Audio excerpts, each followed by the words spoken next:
One of the most difficult paper आज आप मेरे साथ सॉल्व करेंगे। और इससे पहले के जो पेपर्स हैं उम्मीद करता हूँ कि उसका रिकॉर्ड जिन्होंने नहीं अटेंड किए थे, सो रहे थे या किसी भी वजह से, तो वो आप जो है अल्लाह ताला भला करे सुन लिए होंगे और जो मैंने होमवर्क दिया है वो भी कर रहे हैं। ठीक है जी। आपका केमिस्ट्री का मॉक हो गया? 20 को है। नहीं नहीं, 17 को है आज। आज चले, बहुत अच्छे दिन पे आज आप एक सवाल करने बैठे हैं। 17 को है, आज है, तो तैयारी तो लग नहीं रही अभी मगर तुम्हारी। नहीं सर, कोशिश कर रहा हूँ। बड़ी बेगैरती से जवाब दे रहे हो। है भाई रयान, कैसी तैयारी है? जारी है गुजारा सर। है? मेरे बच्चे, जिस पेपर की मैं बात कर रहा हूँ ये अक्टूबर नवंबर 2022 में होने वाला पेपर था। और अभी आप जब करेंगे तो आपको अंदाजा हो जाएगा कि पिछले 2-3 पेपर जो मैंने आपको कराए हैं या होमवर्क में दिए हैं, ये उन सबसे ज्यादा चैलेंजिंग है। और ये वेरिएंट इसका 2-1 है। ठीक है, वेरिएंट 2-1 है। यूजुअली आपका जो वेरिएंट होता है वो 2-2 होता है, ये 2-1 वेरिएंट है। और कमाल का पेपर है, मतलब एज अ टीचर सॉल्व करने में मजा आता है। ठीक है, लेकिन अब आप देखिए, अगर एक्चुअली मुश्किल पेपर मान के भी चले तो जाहिर है कि इसमें आप देखिए थ्रेशोल्ड कहां तक गिरा हुआ है, 11 पर ई मिल रहा है यार। मतलब 60 में से 11 क्या 10 नंबर भी नहीं ले सकोगे क्या? इसलिए इसका मतलब ये है कि अगर अल्लाह ना करे कोई पेपर रियल टाइम में डिफिकल्ट भी आ गया, अगर आपकी नॉलेज पर आपको भरोसा है, आपने प्रैक्टिस की है, और ये अबू बकर जिस तरह नॉन सीरियस ने भी जवाब दिया है, हाँ कोशिश कर रहा हूँ, और जी सर वो नींद आ रही है, वो आंख नहीं खुल रही है, अगर तो ये सारी लेम हरकतें और एक्सक्यूजेस नहीं है, तो फिर अल्लाह की जात से उम्मीद है कि आप बहुत अच्छा करके आएंगे। बाकी तो अल्लाह बेहतर जानता है कि कौन क्या करेगा। चलिए शुरू करते हैं। टाइम हुआ जा रहा है 9:14। इस पेपर में काफी सारी एक्स्ट्रा इन्फॉर्मेशन भी आएगी। ठीक है, तो वो सारी हम कवर करते चलेंगे। सवाल इसमें वही है, 5 सवाल है। पेपर वैसे लेंथ वाइज इतना बड़ा नहीं है, लेकिन बहुत अच्छे से ये आपके, हालांकि इसमें सारे चैप्टर्स भी नहीं आए, बहुत सारी मेजर चैप्टर्स नहीं है, लेकिन जैसे कि मैंने आपको केमिस्ट्री पढ़ाते हुए हमेशा बताया है कि जो बॉन्डिंग है या हेसेस लॉ है, ये डिफिकल्ट क्वेश्चंस होते हैं, डिफिकल्ट कॉन्सेप्ट होते हैं, और इस पेपर के अंदर उन्हें एक्सट्रीमली गुड लेवल पर जाकर टच किया गया। ठीक है, तो ये हाइप नहीं बना रहा मैं, रियलिटी बता रहा हूँ आपको, ताकि आप इसके लिए मेंटली प्रिपेयर हो जाए। क्योंकि जब डिफिकल्ट क्वेश्चंस आप करते हैं तो आपको और दिमाग आपका खुल जाता है। चले, बिस्मिल्लाह रहमान रहीम। एटम्स विद न्यूक्लियाई, और आपने पार्टिसिपेट करना है as usual. Atoms with nuclei containing odd number of proton tend to have fewer isotopes than those with even number of proton। कहता है जिसमें odd number of proton होते हैं आम तौर पर उसके आइसोटोप कम होते हैं, और इवन नंबर जिसमें होते हैं आम तौर पर उसके आइसोटोप ज्यादा होते हैं। ये उसने कहा है। Gallium has 2 stable isotopes, gallium के 2 स्टेबल आइसोटोप दिए हुए हैं, gallium 69 and gallium 71। Complete table 1.1 to show, complete table 1.1 to show number of proton, neutron, electron in the 2 stable isotopes of gallium। अब नंबर ऑफ प्रोटॉन, इसके लिए आपको atomic mass ऊपर वाला दिया हुआ है, नीचे वाली वैल्यू चाहिए होगी, तो जल्दी से पीरियोडिक टेबल पे चलते हैं और अपनी वैल्यू को देखते हैं। गैलियम गैलियम गैलियम, ये आपको नजर आ रहा है गैलियम। ठीक है, ये आपके पास गैलियम है, तो 69 इसका मास है, तो जो वैल्यू आपको उसने दी हुई है वो मास की है रादर देन, और 31 इसका एटॉमिक नंबर था जैसे कि हमने पीरियोडिक टेबल से देखा। तो यहाँ सिंबल लिख लेते, इसका एक्चुअली जो एटॉमिक नंबर 31 है, तो अब आसान हो गया। यहाँ क्या करेंगे, 69, सॉरी नंबर ऑफ प्रोटॉन कितने हो गए दोनों में, बोलते जाओ बेटा। आइसोटोप में नंबर ऑफ प्रोटॉन तो सेम ही होंगे ना, 31। नंबर ऑफ इलेक्ट्रॉन भी कितने होंगे, 31। और नंबर ऑफ इलेक्ट्रॉन के लिए यहाँ क्या आ जाएगा, 69 माइनस 31, और यहाँ आ जाएगा 71 minus 31, that is equal to, yes please solve करते जाओ बेटा। सर 38 और 40। 38 और 40, 2 नंबर मिल गए, मुबारक। डिफाइन रिलेटिव एटॉमिक मास, ये तो ओ लेवल की डेफिनेशन है, खिजर बताएगा। जी खिजर, क्या होता है relative atomic mass Khizar? Sir, the mass of a singular atom of element। The mass of, ये तो रटी टाइप डेफिनेशन है, ओ लेवल से आप पढ़ के आए, the mass of an atom which is compare to, relative है ना, किससे रिलेट करते हैं? Compare to 1/12 part of carbon 12 atom, yes और नो? तो यही डेफिनेशन होती है ना, बचपन से पढ़ के आए होगे, रिलेटिव एटॉमिक मास जो कार्बन 12 के आइसोटोप से कंपेयर करके बताया जाता है। Clear? The mass of an atom which is compared to 1/12 part of carbon atom. और इसको और बेहतर तरीके से लिख लेते हैं, the average atomic mass, और कौन सा एवरेज कहलाता है ये? Weight average atomic mass of an atom compared to 1/12 part of carbon 12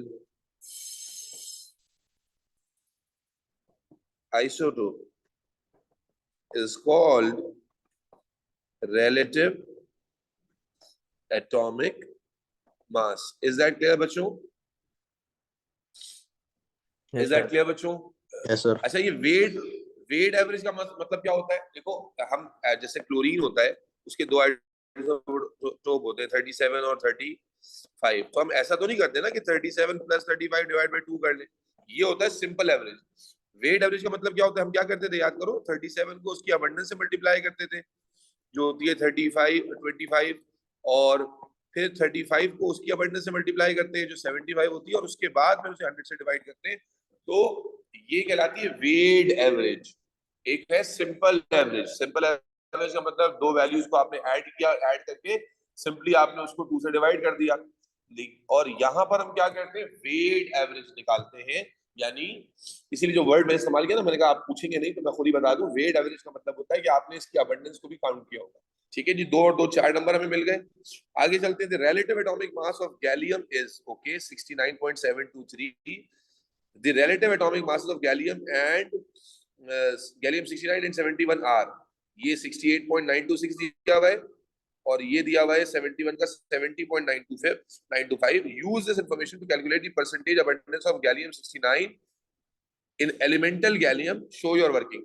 2 number का सवाल आ गया है। याद कीजिए, क्या हमने क्लास में मास स्पेक्ट्रोमेट्री में ऐसा क्वेश्चन किया है जहां कोई भी अबंडेंस गिवन नहीं थी और हमने निकाली थी एक्स करके? याद करो, रजिस्टर में किया हुआ है तुमने। अरे भाई बोलते क्यों नहीं हो? याद रखें, क्या फॉर्मूला होता है अबंडेंस निकालने का? Relative atomic mass is equal to m1 into, बोलो भाई, a plus m2 into b divided by a plus b। अब यहाँ पर कोई भी अबंडेंस गिवन नहीं है। जब कोई भी अबंडेंस गिवन नहीं है तो मान लीजिए गैलियम 69 वाले की हम x ले लेते हैं और गैलियम 71 वाले की क्या ले लोगे फिर? 100 माइनस x। सॉल्व किया है ना हमने क्लास में। तो यहाँ हो जाएगा 69.723 जो AR है। M1 कितना गिवन था? 68.926, पूरी वैल्यू ले लेंगे जो दी हुई है, मल्टीप्लाई बाय x प्लस, मैं तुम लोगों को बताया था जो सवाल 2 या 3 नंबर के होते हैं ट्रिकी होते हैं, 70.925। अब जिसने नहीं किया वो फंस जाएगा, into 100 minus x divided by, नीचे क्या करते हैं हम लोग, a plus b, x plus 100 minus x। Yes और नो? बोलो बेटा, ऐसे करेंगे। Hello, yes sir. ठीक है, तो ये प्लस x माइनस x यहाँ कैंसिल हो जाएगा, बाकी आगे सॉल्व कर लो। सॉल्यूशन आपके कैलकुलेटर पे चलना चाहिए। मैं ये क्या हो जाएगा, 68.926x प्लस इन दोनों को मल्टीप्लाई करो, कितना बन जाएगा ये? 17 to 100 7000। क्या है वैल्यू, बताओ कितनी बन रही है? मल्टीप्लाई करो 100 से। 7092.5। 7092.5 और माइनस 70.925x। अब x और x वाली टर्म को सॉल्व कर लो। ये माइनस 70.92x है और ये 68 है, तो सॉल्व करो और इस वाली टर्म को प्लस में इधर ले जाओ, तो ये हो जाएगा 69.723 minus 7092.5 is equal to 68.926 x minus 70.925 x। जी, इन दोनों को माइनस करिए, क्या बन रहा है?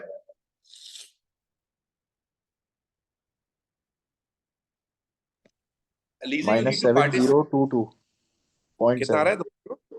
-7022.7 -7022.7 और यहाँ पर माइनस कीजिए, कितना आ रहा है?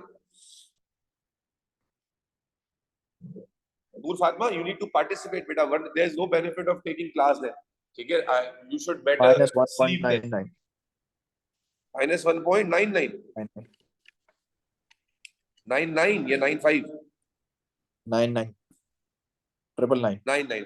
अब माइनस से माइनस क्या हो जाएगा? कैंसिल हो जाएगा। ये 1.99 जाके उधर डिवाइड हो जाएगा, x निकल आएगा। तो करो उसको, 7022.7 डिवाइडेड बाय 1.99 कितना आ रहा है?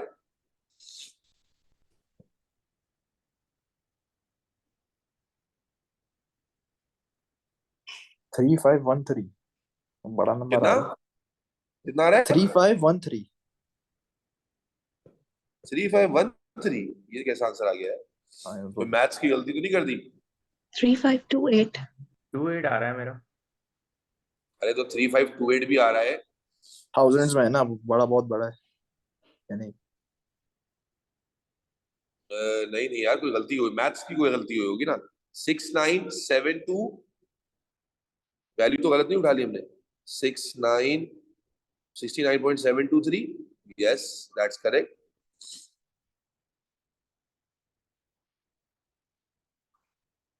69.723 और ये क्या है? 100 माइनस 7092.5 भी ठीक है, 68.926 भी ठीक है, ये भी ठीक है, 68.926 ये भी मैथ सही किया है, 7092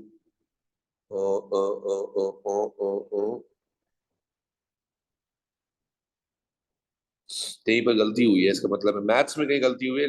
उसको दोबारा चेक करते हैं। 100 से मल्टीप्लाई करा था 69 पॉइंट। ओ यस यस यस यस, ये मल्टीप्लाई में 100 था ना, ये मल्टीप्लाई में 100 है ना? नहीं, मैं अपॉन की बात कर रहा हूँ। वो इसके अपॉन से वो नीचे जो है ना डिनोमिनेटर में, उसको वो भेज 100 खा गए हम, 100 खा गए, 100 खा गए। यस यस यस, हम ये वाला 100 खा गए, वो मैथमेटिकल मिस्टेक। तो भाई ये 100 यहाँ पर मल्टीप्लाई हो रहा था, हम कहाँ खा गए इसको? इसको शुरू में लाके यहाँ पर मल्टीप्लाई करा देते ना। 69.723 को यहाँ पर लाकर 100 से मल्टीप्लाई करा देते, ये 100 हम मिस कर गए गलती से। तो ये 100 से मल्टीप्लाई हो जाएगा तो क्या बन जाएगा? यहाँ पर थोड़ा थोड़ा चेंज कर लीजिए, तो ये आ जाएगा 6972.3 और यहाँ माइनस करने पर क्या बच रहा है बेटा? -120.2 माइनस 120.2 120.2 बच रहा है। और उसके बाद अल्लाह आपका भला करे, थोड़ा सा यहाँ से रीडू कर लेते हैं। यहाँ पर क्या आ रहा था माइनस करने के बाद बेटा? एक्स वाले में क्या आ रहा था माइनस करने के बाद? -1.999 1.999 आ रहा था, यानी वही 2 हो जाएगा। अब डिवाइड करो, माइनस से माइनस कैंसिल हो गया था, कितना आ रहा है? 62.13 60.13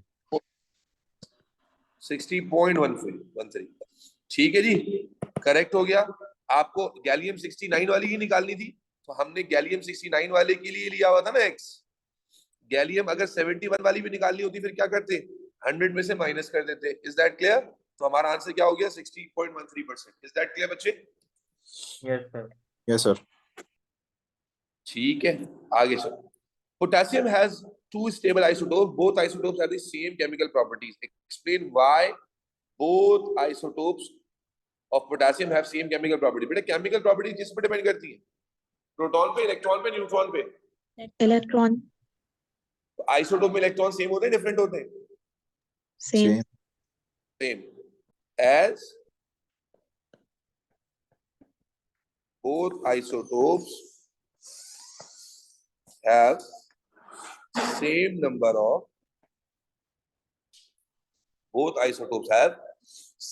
of electrons in valence shell. Yes or no बेटा? चलो आगे चलते हैं। State the full electronic configuration of atom of potassium. Okay, atom क्या होता है? K9 39 configuration full लिखनी है. क्या लिखेंगे बोले बड़े?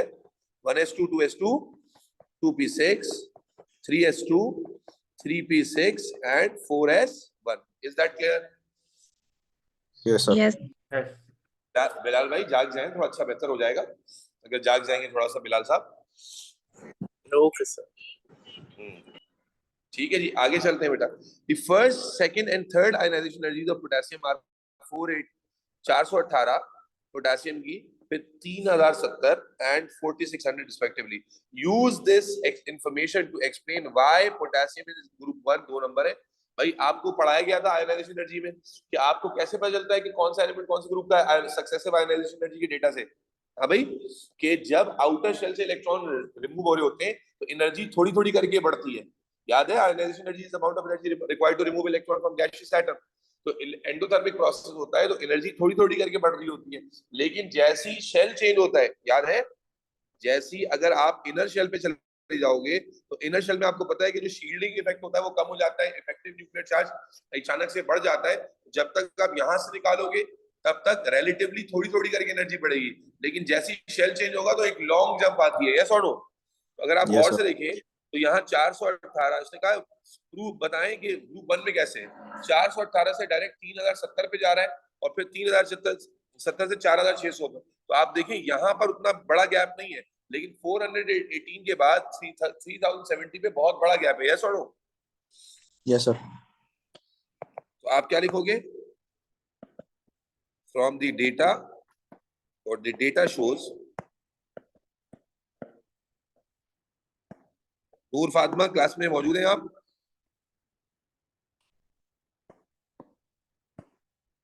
नूर? Yes, sir. हाँ बेटा, तो पार्टिसिपेट करना है भाई. ये तो पढ़ा हुआ है, सब कुछ पढ़ रहे हैं ना. तो कोई आप जितना आप बढ़ चढ़ के बताओगे उतना आपको कॉन्फिडेंस मिलेगा. Long jump from 418 first ionisation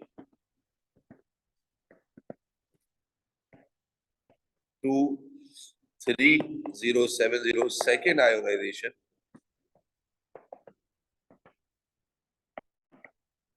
showing that second electron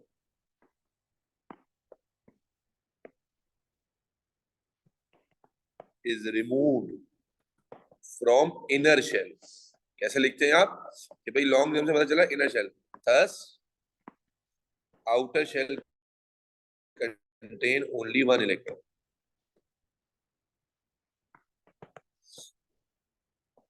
clear है भाई? Yes, sir. Yes, sir. आगे चलें. एक सवाल हमारा पूरा हो गया. 10 मार्क का हमारा सवाल कंप्लीट हो गया. चलें जी.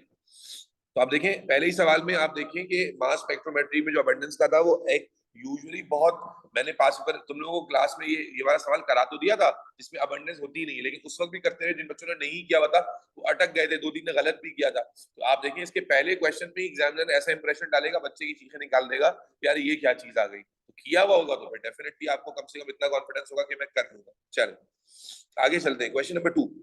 क्वेश्चन नंबर 2 जो है मुझे लग रहा है कि इनऑर्गेनिक से आ गया है. हाँ जी, इनऑर्गेनिक से आ गया ये. चले देखते हैं. Magnesium shows typical magnesium show reactions typical of group 2 metal. Group 2 दिमाग में दोहरा लें. Group 2 solubility, thermal decomposition. ठीक है, ये कॉन्सेप्ट थे आपने ग्रुप 2 में पढ़े थे. Draw a label diagram to show the bonding in magnesium metal. ये तो सिंपल है भाई. कैसे शो करते हैं मेटल की डायग्राम? बोलो भाई, मेटल की डायग्राम कैसे शो करते हैं? आप लेयर अरेंजमेंट में पॉजिटिव एटम्स शो करते हैं और sea of electrons. एक नंबर आपका मिलेगा, और सराउंडेड बाय होते हैं बेटा Delocalized electron. Large number of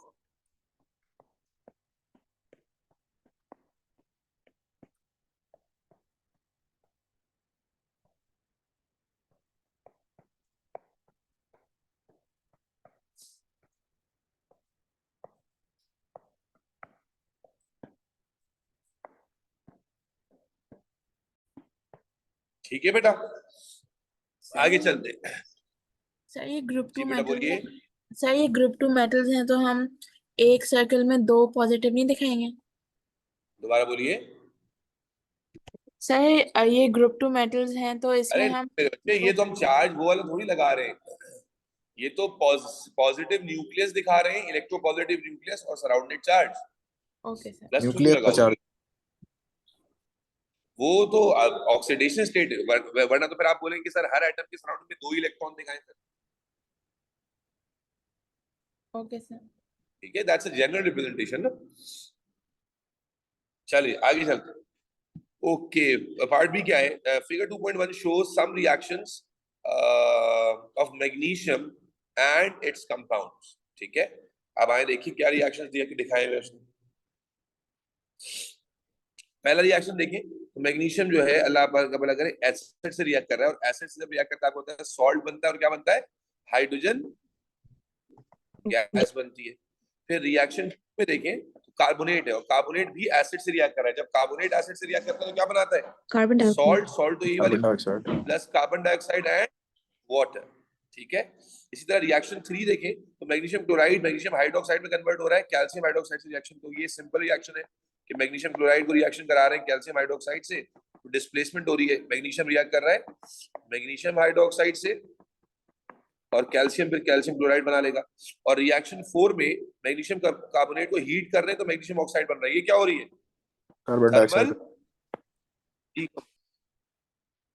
thermal decomposition. Yes और नो? सारी चीज आपकी Yes. पड़ी हुई है, सारी चीजें पड़ी भी आ रही हैं भाई, चलो गुड हो गया। थर्मल डीकॉम्पोजिशन, इसमें अदर प्रोडक्ट क्या बनता? इसके अलावा क्या प्रोडक्ट बनता? Carbon Carbon dioxide. डाइऑक्साइड। चलिए अब देखते हैं, identify the other product of reaction 1 and 2। Other product reaction 1 का क्या था? हाइड्रोजन गैस था, और रिएक्शन 2 का अदर प्रोडक्ट क्या था भाई? Carbon dioxide and water, Water. है ना भाई? अब आगे reaction 3 is used to form precipitate of magnesium hydroxide, okay, from magnesium chloride. State why calcium hydroxide would not form a precipitate of barium hydroxide from barium chloride. Okay, सवाल क्या पूछता है? तो अब याद आपको याद आ गया होगा कि इसका कॉन्सेप्ट क्या है। कहते हैं मैग्नीशियम क्लोराइड जब रिएक्ट कर रहा है कैल्शियम हाइड्रोक्साइड के साथ, तो मैग्नीशियम हाइड्रोक्साइड के प्रेसिपिटेट्स बन रहे हैं, लेकिन अगर इसकी जगह पर बेरियम क्लोराइड रिएक्ट करे कैल्शियम हाइड्रोक्साइड के साथ, तो कहता है इसके प्रेसिपिटेट नहीं बन रहे। ठीक है, इसके प्रेसिपिटेट्स नहीं बन रहे। कोई बताना चाहेगा ऐसा क्यों हो रहा है? हाइड्रोक्साइड की, बोलो भाई, सर वो सॉल्युबिलिटी। आपने लेयर हाइड्रोक्साइड की सॉल्युबिलिटी पढ़ी है ना बेटा? डाउन द ग्रुप क्या होती है? इंक्रीज। और कार्बोनेट और सल्फेट की क्या होती है? डाउन। नहीं बेटा, रिएक्टिविटी थोड़ी है। डाउन द ग्रुप जो है वो डाउन द ग्रुप सॉल्युबिलिटी क्या होती है? हाइड्रोक्साइड्स की बढ़ती है, बाकी सल्फेट और कार्बोनेट की क्या होती है? कम होती है। नाइट्रेट्स की भी बढ़ती है, सॉल्युबिलिटी बढ़ती है। अब जब सॉल्युबिलिटी बढ़ रही है, मैग्नीशियम तो क्या आता है? टॉप पे आता है ना बेटा, और बेरियम नीचे आता है बेटा। तो मैग्नीशियम जो हाइड्रोक्साइड बनाएगा वो सॉल्युबल नहीं होगा, इसलिए पीपीटी बना रहा है, और बेरियम जो हाइड्रोक्साइड बनाएगा वो सॉल्युबल होगा, तो आयोनाइज हो जाएगा, डिसॉल्व हो जाएगा। यस यस और सर। नो? बोलो भाई। Yes. As barium hydroxide comes lower down in group 2, and therefore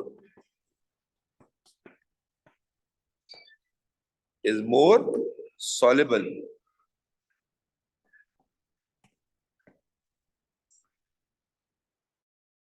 ठीक है बेटा, आगे चलते हैं। State the type of reaction that occurs in reaction 4। अभी हमने बताया कौन सा रिएक्शन हो रहा है?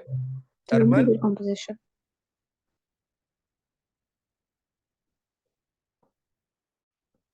बेटा अच्छे से समझ आ रहा है सबको? ये नहीं आ रहा? ये रीजन समझ आ गया रिएक्शन पार्ट 2 वाला? Rayyan, yes sir. हाइड्रोक्साइड से अबू बकर, हाइड्रोक्साइड की सॉल्युबिलिटी से अच्छे से रिलेट हो जाता है। सर वो कोई मसला ऑक्साइड लेयर वाला कौन सा वो था? तो एल्यूमिनियम था ना बेटा,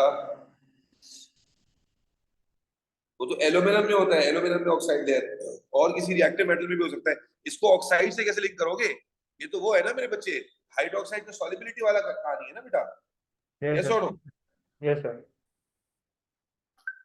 अच्छा एक मिनट रुक जाओ जरा, मैं ग्रुप पे जरा एक अल्टीमेटम डाल रहा हूँ बच्चों के लिए।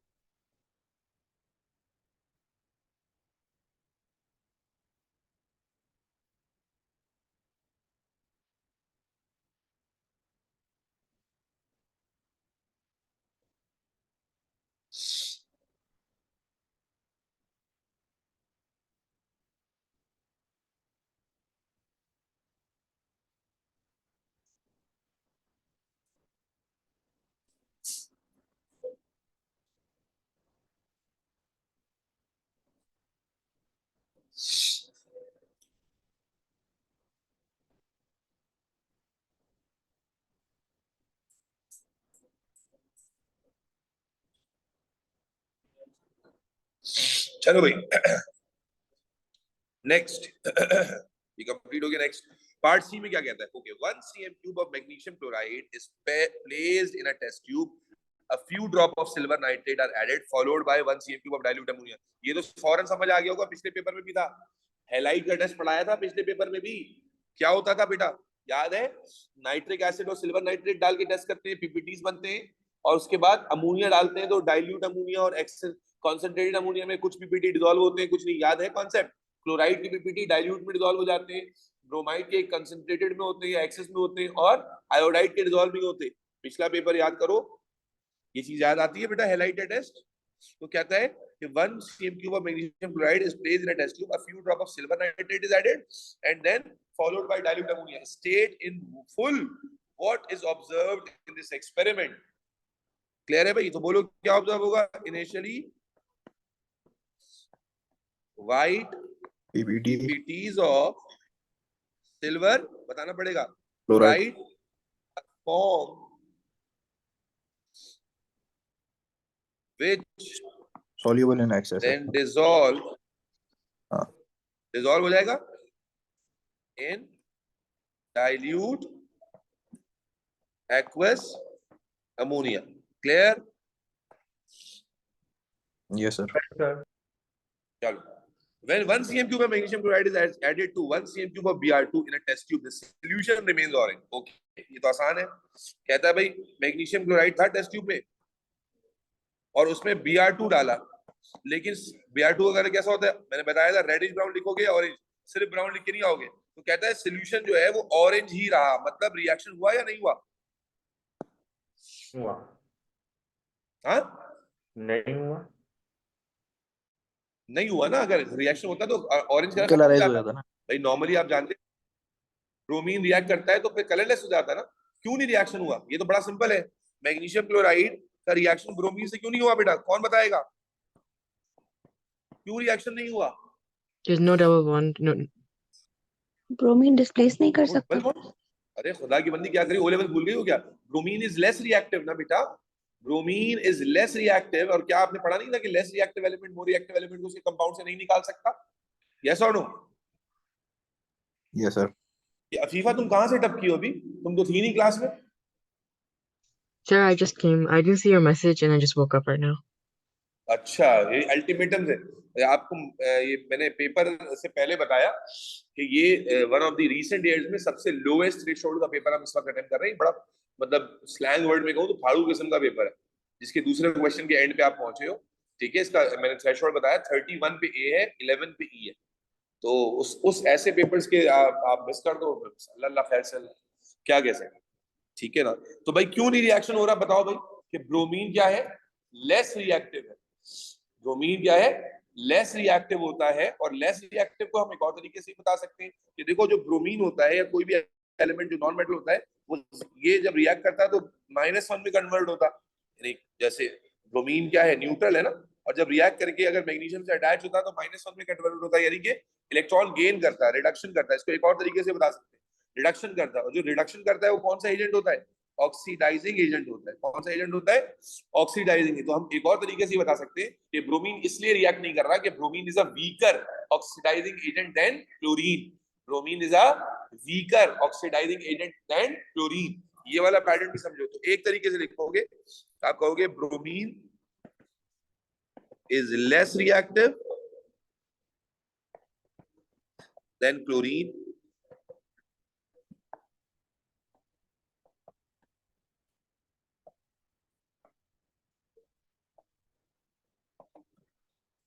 and therefore explain लिखा हुआ है, इसलिए रीजन के साथ बताएंगे। cannot displace chlorine from its compound. एक तरीका ये है। ऑल्टरनेटिव रूट क्या है? आप लिखते कि ब्रोमीन, ये ऑल्टरनेटिव लिख देता हूं मैं, is a weaker oxidising agent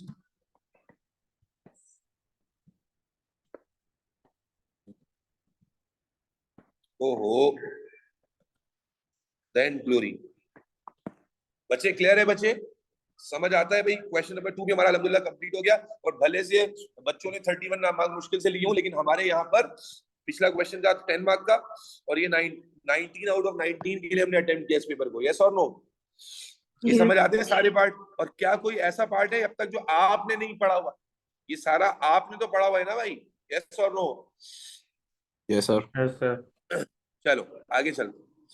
अच्छा, some of the common chlorides of period 3 element are shown. Okay, ये पीरियड 3 के कुछ एलिमेंट्स हैं जिनके कॉमन क्लोराइड्स शो किए गए हैं। अच्छा, पीरियोडिसिटी का आपका सेशन बाकी है अभी। एक पीरियोडिसिटी में जनरल ट्रेंड्स वगैरह थे तो वो एंड के लिए बचा दिया था मैंने, बहरहाल रह गया, ईद के बाद कराने का इरादा था, तो इंशाल्लाह इसी वीक में उसको करेंगे और कंप्लीट कर लेंगे। तो ये सवाल पीरियोडिसिटी से रिलेटेड है, तो जितना हो सकता है मैं आपको समझा देता हूँ, कोई मसला नहीं है। और हो सकता है कि आप ज्यादातर बच्चे स्कूल वाले तो आसानी से आपने स्कूल में पढ़ा होगा, रिलेट भी कर लेंगे, और जो नहीं भी समझ पाए लॉजिक में आपको समझा दूंगा, रट्टा ना लगाना पड़े। कहते हैं from the list identify all the chlorides that have giant ionic lattice. हाँ भाई, जाइंट आयोनिक स्ट्रक्चर किसका होता है?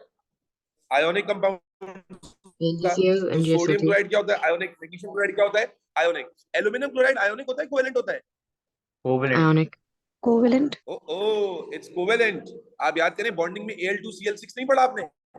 Al2Cl6 या AlCl3 का जो डाइमर होता है, कोवेलेंट बनाते थे, आयोनिक बनाते थे? अफीफा क्या हो गया, नींद में हो क्या आज? अभी अफीफा याद आया? AlCl3 Yes, sir. यूं कर स्ट्रक्चर बनाते थे, यूं करके। ये आयोनिक था, कोवेलेंट था? Covalent. कोवेलेंट था। तो यहाँ पर बच्चा गलती क्या करेगा, क्योंकि देखो उसने लिखा है ऑल दी क्लोराइड लिखे, तो जो अफीफा जैसे नींद में होंगे वो Al को भी शामिल, भाई सिलिकॉन तो शामिल कोई भी नहीं करेगा, जो गधा होगा वही करेगा, ये तो आयोनिक में कोई शामिल नहीं करेगा, लेकिन एल्यूमिनियम को शामिल कर लेगा। इसलिए आप देखो एग्जामिनर की चालाकी, उसने कहा ऑल दी क्लोराइड लिखे, ये नहीं एनीवन में तो बच जाते आप। हाँ, अगर एल्यूमिनियम का ऑक्साइड होता तो फिर आप कहते आयोनिक, लेकिन एल्यूमिनियम की क्लोराइड में आप जानते हैं कि इसमें कोवेलेंट कैरेक्टर डोमिनेट करता है और इसलिए कोवेलेंट, और फिर ये डाइमर बनाता था जिसमें ये डेकेव बॉन्डिंग करता है। तो इसलिए कौन कौन सी क्लोराइड आ जाएंगे बेटा? NaCl भी आ जाएगा, MgCl2 भी आ जाएगा, और यही दो आएंगे बस, AlCl3 नहीं आएगा। Is that clear?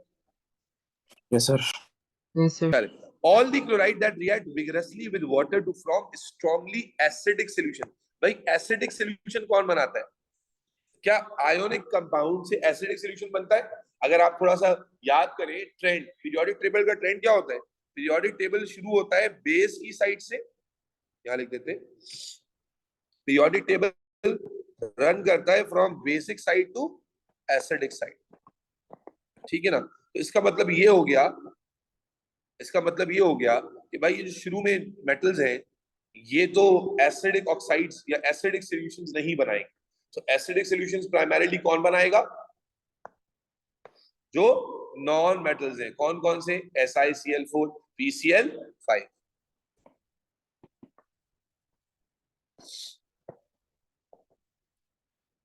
The chloride that dissolve in water to form a neutral solution। भाई न्यूट्रल सॉल्यूशन कौन बनाएगा? तो क्लासिकल एग्जांपल है NaCl डिसॉल्व इन वाटर। जब NaCl को पानी में डिसॉल्व करते हैं तो क्या बनता है? NaOH और HCl। हो गया न्यूट्रल सॉल्यूशन। बोलो भाई। Yes sir. Yes sir. Yes, sir. The chloride form from the element with the highest melting point। हाँ भाई, हाईएस्ट मेल्टिंग पॉइंट किसका होगा? अभी आपने ये ट्रेंड पढ़ा नहीं है, मैं आपको याद दिला, चैप्टर में जब आप पढ़ेंगे तो NaCl आयोनिक है, उसका मेल्टिंग पॉइंट ज्यादा होगा। फिर MgCl2 में चार्ज ज्यादा होता है, +2 और मेल्टिंग पॉइंट ज्यादा होगा। AlCl3 में कोवेलेंट होने की वजह से थोड़ा सा कम होगा, ओवरऑल बढ़ेगा थोड़ा सा कम, लेकिन सबसे हाईएस्ट मेल्टिंग पॉइंट हमें नजर आता है सिलिकॉन की क्लोराइड में। क्यों? क्योंकि सिलिकॉन का स्ट्रक्चर ओ लेवल में आप पढ़कर आए थे, कैसा होता है? जाइंट कोवेलेंट स्ट्रक्चर होता है। और जाइंट कोवेलेंट स्ट्रक्चर मतलब है it is surrounded by large number of bonds. इनको तोड़ने के लिए बहुत ज्यादा एनर्जी रिक्वायर्ड होती है। तो अगर मेल्टिंग पॉइंट के ट्रेंड पर जाएंगे तो जिन बच्चों ने नहीं पढ़ा हो सकता है कि वो आयोनिक कंपाउंड को सिलेक्ट कर लें, जो कि यहाँ पर सही आंसर नहीं होगा। सही आंसर जो मेल्टिंग पॉइंट का है वो क्या बनेगा बेटा? Giant covalent structure. रीजन भी बताता जा रहा हूँ आपको। जाइंट कोवेलेंट स्ट्रक्चर है सिलिकॉन का, और ये ऐसा नहीं कि बुक के बाहर गए। अभी आपने चूंकि पीरियोडिसिटी नहीं देखा, इस वजह से शायद आपको नहीं पता हो, तो अलग बात है। अदरवाइज SiCl4 जो है वो सबसे ज्यादा मेल्टिंग पॉइंट शो करेगा क्योंकि जाइंट कोवेलेंट स्ट्रक्चर बनाएगा। Is that clear? यस और सबसे Yes, sir. सबसे वीकर मेल्टिंग पॉइंट किसका होगा? PCl5 का, क्योंकि इसका स्ट्रक्चर सिंपल होगा, सिंपल कोवेलेंट स्ट्रक्चर होगा। आगे चलते, NaCl is one of the products of the reaction of chlorine gas and cold sodium hydroxide। याद है मैंने बताया था दो रिएक्शन है अली तुम्हारे सिलेबस में, एक क्लोरीन का कोल्ड NaOH से 15 डिग्री पर और एक क्लोरीन का NaOH से 75 डिग्री पर, और दोनों डिस्प्रोपोर्शनेशन रिएक्शन की एग्जांपल है, यानी इसमें ऑक्सीडेशन रिडक्शन साइमल्टेनियसली होती थी, यस और नो? तो अगर आपको याद हो तो कोल्ड वाले में रिएक्शन का प्रोडक्ट क्या बनते थे बेटा, याद है? NaClO. येलो NaClO बनता है और NaCl बनता है और H2O बनता है, और H2O. हॉट वाले में इसकी जगह क्या आ जाता है? NaClO3, यस और नो? Yes. तो ये NaClO एंड वाटर आप बता देंगे identify. Okay, PCl5 reacts with alcohol. Okay, क्या PCl5 का रिएक्शन अल्कोहल से पढ़ा है हमने? क्लोरोएल्केन। अब इनऑर्गेनिक में अचानक से ऑर्गेनिक आ गई है, भाई बताओ PCl5 का रिएक्शन नहीं पढ़ा हमने? Yes, sir. हेलो एल्कीन की प्रेजेंटेशन याद करो, PCl3 PCl5 तो एक ही जगह आया था। गरीब अमीर की कहानी याद है? एक कंपाउंड Yes. गरीब है, एक कंपाउंड अमीर है, किसी को याद आए तो बताओ, मैं रिएक्शन रिवाइज कर देता हूँ। आप करते थे CH3 CH2 OH, PCl3 और PCl5 के रिएक्शन में बच्चे कंफ्यूज हो जाते हैं। मैं बताता था, क्या बताता था? PCl3 गरीब है, इसको प्रोडक्ट बनाने के लिए मदद चाहिए होगी किसकी? नंबर 3 की, और PCl5 को कोई मदद नहीं चाहिए होगी। और जब फिर PCl3 गरीब है, इसके प्रोडक्ट कम होंगे, PCl5 के प्रोडक्ट ज्यादा होंगे। तो क्या प्रोडक्ट होंगे? जब ये 3 मॉलिक्यूल ले लिए तो ये सब्स्टिट्यूशन होती थी, क्लोरीन जाके यहाँ सब्स्टिट्यूशन करता था, CH3 CH2Cl के 3 मॉलिक्यूल बनेंगे, और फिर 3 H बचे, 3 O बचे और एक P बचा, क्या बनाता था? H3PO3। However, जब आप PCl5 से करते थे कोई बैलेंसिंग नहीं होती थी, तो इसका मतलब एक Cl रिप्लेस होगा, CH3 CH2Cl। अब यहाँ पर क्या बचा पीछे? एक H और एक और Cl मिलकर क्या बना लेंगे? HCl। फिर क्या बचता था? PO और 3 Cl, POCl3। याद आता है? पूरा रिएक्शन रिवाइज कर दिया हमने, ऑर्गेनिक में पढ़ा हुआ है।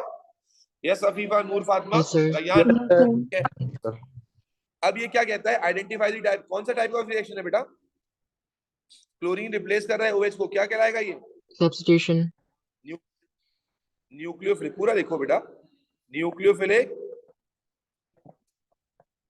Substitution, nucleophilic substitution. फिर उसके बाद कहता है draw the structure of the organic product form in the reaction of an excess PCl5 with butane 1,3-diol। अच्छा भाई, ब्यूटेन 1,3-डायोल बना के नहीं दिया आपने, खुद बना दे। क्या होगा ब्यूटेन 1,3-डायोल? 1 2 3 4 कार्बन, 1 2 3 4, ब्यूटेन 1,3-डायोल। 1,3-डायोल का मतलब 1 पे भी OH और 3 पर भी OH। Is that clear? ये हमारा। अब जब रिएक्शन में PCl5 के एक्सेस से कराऊंगा तो क्या होगा? ये वाला क्लोरीन भी रिप्लेस होगा, ये वाला क्लोरीन भी रिप्लेस होगा, सिर्फ ऑर्गेनिक प्रोडक्ट बनाना है जी। जब दोनों क्लोरीन रिप्लेस होंगे तो यहाँ पर Cl आ जाएगा, यहाँ भी Cl आ जाएगा, यस और नो? Yes sir. बस, तो प्रोडक्ट क्या बनेगा? इसने मेंशन तो नहीं किया कि डिस्प्लेड फॉर्मूला बनाना है, हम डायरेक्टली शो कर सकते हैं। CH2 यहां पर आ जाएगा Cl, फिर CH2 CH Cl CH3। Is that clear? आवाज तो Yes, sir. हाँ बेटा, क्लियर? Yes Yes. जी अली से। सर चल। इसमें अगर हम स्प्लिट फॉर्मूला बनाएंगे तो गलत होगा? हाँ नहीं, वो भी सही होगा, मेंशन नहीं है इसलिए हमने स्ट्रक्चर बना दिया। बस आप डिस्प्लेड बना लें, पूरा खोल के बना लें। Okay sir. सर एक दफा चल। वो पेज दिखा देंगे, स्क्रीनशॉट लेना है प्लीज। क्या?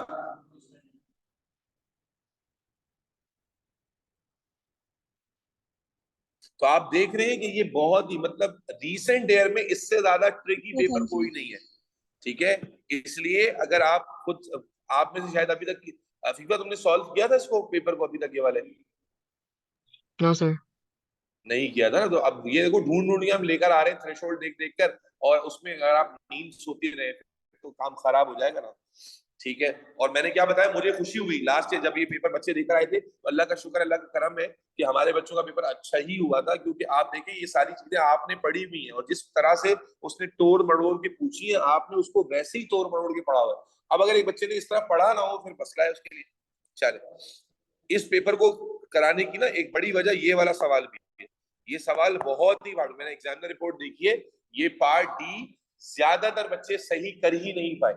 ठीक है, पूरा जो पार्ट डी है ना, ये पूरा सवाल, ये ज्यादातर बच्चों ने आंसर, मैक्सिमम मुझे अभी याद नहीं आ रहा, कल परसों मैंने इसकी एग्जामिनर रिपोर्ट पढ़ी थी, तो मेरे ख्याल है मोर देन 50% जो स्टूडेंट्स है वो इस पार्ट को आंसर ही नहीं कर पाए, और यानी सही आंसर नहीं कर पाए, और मैक्सिमम मार्क जो पार्ट डी है पूरा यहाँ तक, ये चीखें निकल गई बच्चों की। तो देखते हैं क्या है भाई इसमें। सल्फर S8, अच्छा यहाँ पर जो सल्फर उसने बताया हुआ है S8 है, react with chlorine to form several different chloride, the most common chloride are S2Cl2, SCl2 and SCl2, sorry, S2Cl2 and SCl2. SCl2 forms when sulfur react with excess of chlorine, और दो reaction आपको दिए हुए, S8 दिया हुआ है, S8 का reaction chlorine से हो रहा है, S2Cl2 बन रहा है, और फिर S2Cl2 को क्लोरीन से फर्दर रिएक्ट करा रहे हैं तो SCl2 बन रहा है। ठीक है, और इनकी इंथैल्पी ऑफ रिएक्शन दी, ठीक हो गया। SCl2 is a cherry red liquid, okay, that react vigorously with water to form acidic solution. Use this information to deduce the bonding and structure shown. हाँ भाई, कैसे बताएंगे? देखो सल्फर का कंपाउंड है, नॉन मेटल का कंपाउंड है, तो कैसा होगा? आयोनिक हो सकता है क्या? नो। बोलो भाई, आयोनिक कोई नहीं। और देखो एक और हिंट भी है, चेरी रेड लिक्विड है, क्या आयोनिक कंपाउंड लिक्विड स्टेट में होते हैं? बोलो बेटा, क्या आयोनिक कंपाउंड लिक्विड स्टेट में होते हैं? ऑल आयोनिक कंपाउंड, प्रॉपर्टी नहीं पढ़ी आपने बॉन्डिंग में, all ionic compound are crystalline solids. अगर वो ये कह रहा है कि बॉन्डिंग के बारे में बताएं, स्ट्रक्चर के बारे में बताएं, तो आपको पता चल रहा है ना कि लिक्विड होने से भी पता चल रहा है, और साथ ही साथ आपको ये भी पता है कि नॉन मेटल्स के कंपाउंड जो है वो अल्लाह आपका भला करे कोवेलेंट होते हैं, तो बॉन्डिंग भी आपको पता चल रही है कि कोवेलेंट स्ट्रक्चर होगा, सिंपल कोवेलेंट स्ट्रक्चर। क्योंकि देखो, अच्छा सिंपल कोवेलेंट है सर, जाइंट क्यों नहीं है सर? जाइंट कोवेलेंट क्यों नहीं है? तो भाई अगर जाइंट होता तो क्या विग्रेसली रिएक्ट करता? विग्रेसली रिएक्ट करने का मतलब क्या है? बॉन्ड जल्दी से टूट गए। बॉन्ड जल्दी से कब टूटेंगे? ना आयोनिक में टूटते हैं और ना ही जाइंट कोवेलेंट। अभी मैंने पढ़ाया ना पीछे जो स्ट्रक्चर आया था जाइंट कोवेलेंट का, वहां मैंने क्या बताया तुम्हें कि जाइंट कोवेलेंट स्ट्रक्चर जो होता है उसका मेल्टिंग पॉइंट ज्यादा होता है, तो उसको तो तोड़ना मुश्किल होता है। यस और no? Yes, sir. Yes, sir. Is that clear?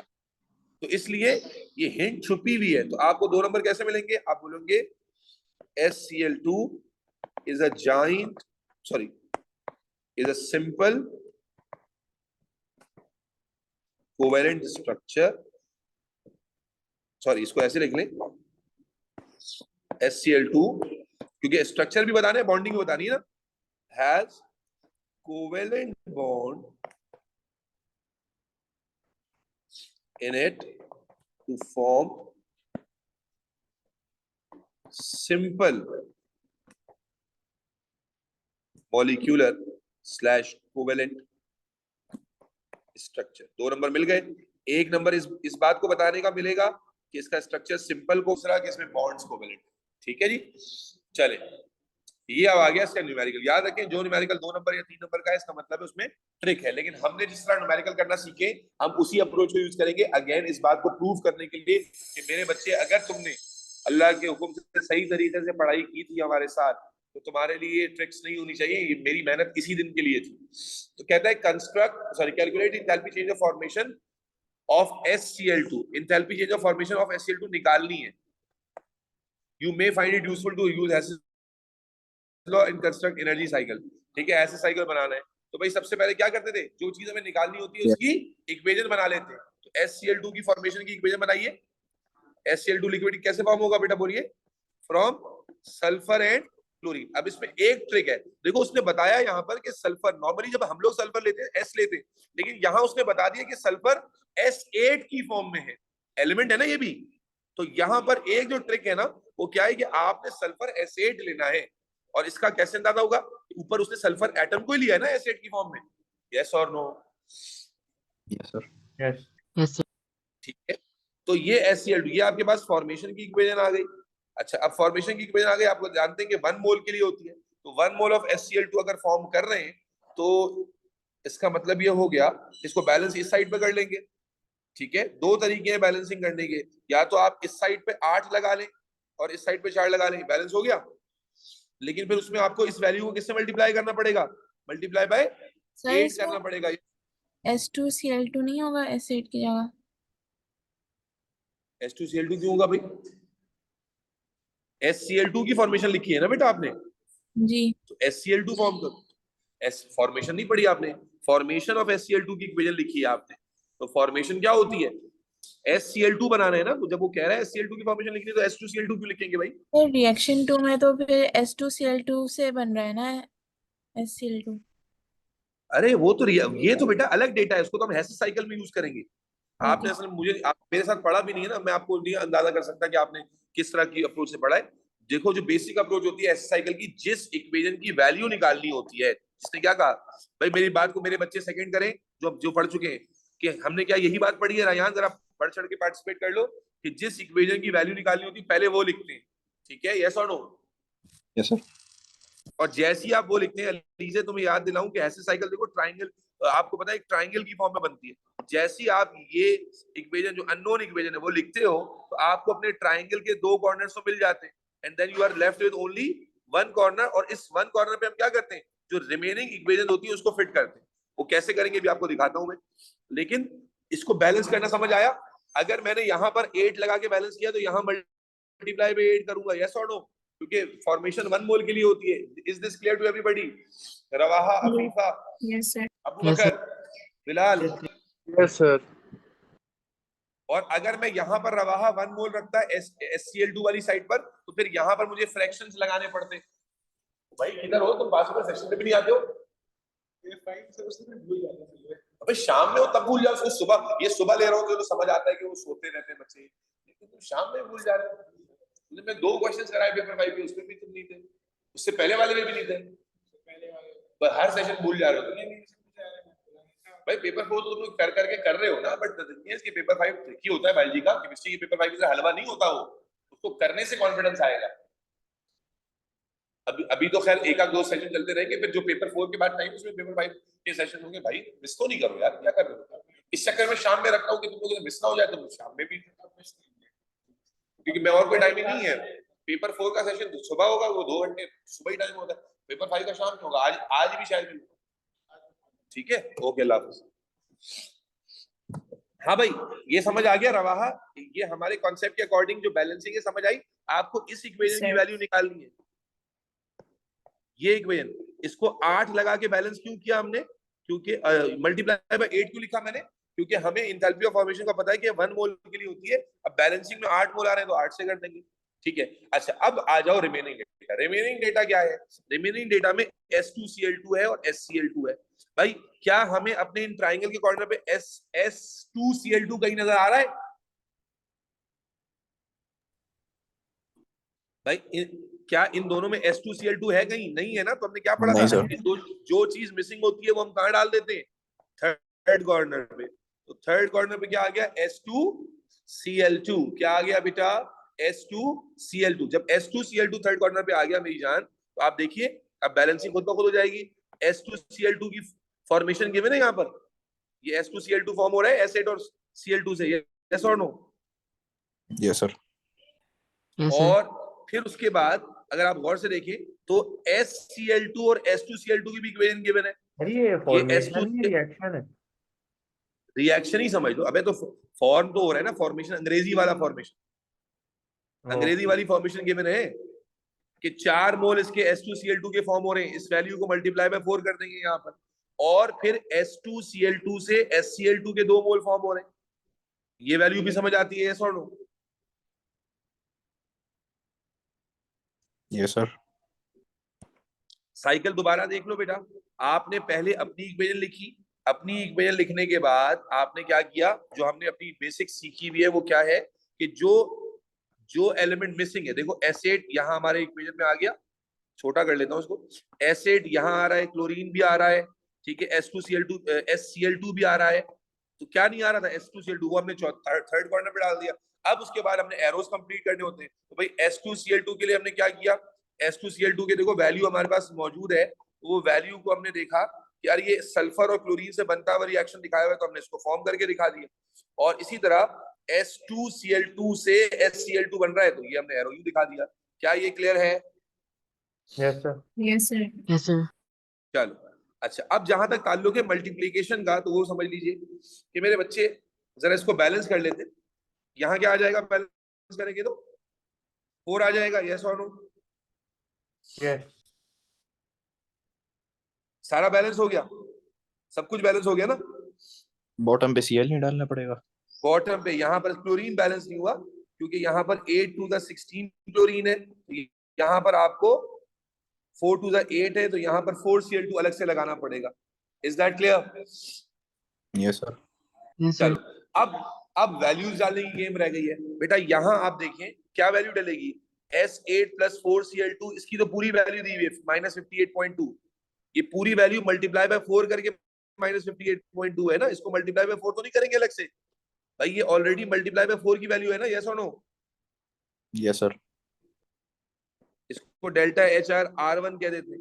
और यहाँ पर ये देखिए 1 मोल से 2 मोल बन रहे हैं, एक से डबल, और वैल्यू क्या है? 40.6। तो यहाँ पर देखिए 4 मोल से 8 मोल बन रहे हैं, 4 मोल, तो रेशो 1:2 का ही हो गया, रेशो 1:2 का ही हो गया।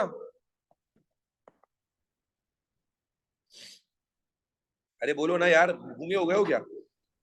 Yes sir. यहाँ पर देखिए 1 मोल से, फॉर्मेशन नहीं गिवन ना बेटा, 1 मोल से 2 मोल बन रहे हैं, और यहाँ 4 मोल से 8 मोल बन रहे हैं, तो रेशो वाइज तो सेम ही हो गया ना, 1:2 का रेशो हुआ, यस और no? Yes. Yes Yes, sir. sir. Sir. ठीक है, बस अब आपके पास सवाल हो जाएगा, इक्वेशन क्या बनेगी? ये आपके पास डायरेक्ट रूट आ गया, और ये आपके पास इनडायरेक्ट रूट आ गया। इक्वेशन बनाओ, क्या बनेगी? -58.2 is equal to HF into 8 plus -40.6। Solve कर लो इसको, सॉल्व करो इसको। -58.2 ये हो जाएगा -40.6, इधर आगे +40.6 हो जाएगा। HF into 8, करो करो करो करो। सर HF डिवाइड बाय 8 नहीं होगा, क्योंकि हमें 1 मोल का निकालना है। ओ यस, वो तो असल में हम HF की वैल्यू निकाल लेंगे ना, और वैल्यू करके एंड में डिवाइड कर देंगे आंसर। वो मैं कर दे रहा हूँ, आप पहले इसको सॉल्व करें। सर हमारी जो वो SCl2 हमें फॉर्मेशन निकालनी है ना, SCl2, यस। तो वहां डायरेक्ट जाने का करेंगे ना पहले। वहां क्या करेंगे? वहां डायरेक्ट जो जा रहा है उसको लिखेंगे ना डायरेक्ट पे। नहीं मेरे बच्चे, डायरेक्ट में तो आप भूल गए मेरे ख्याल है, या मैंने शायद गलती कर दी। इंटरसेक्टिंग कॉर्नर करते हैं ना? जी या नहीं? मैंने गलती कर दी। डायरेक्ट रूट कौन सा वाला है? सॉरी, डायरेक्ट रूट ये वाला है।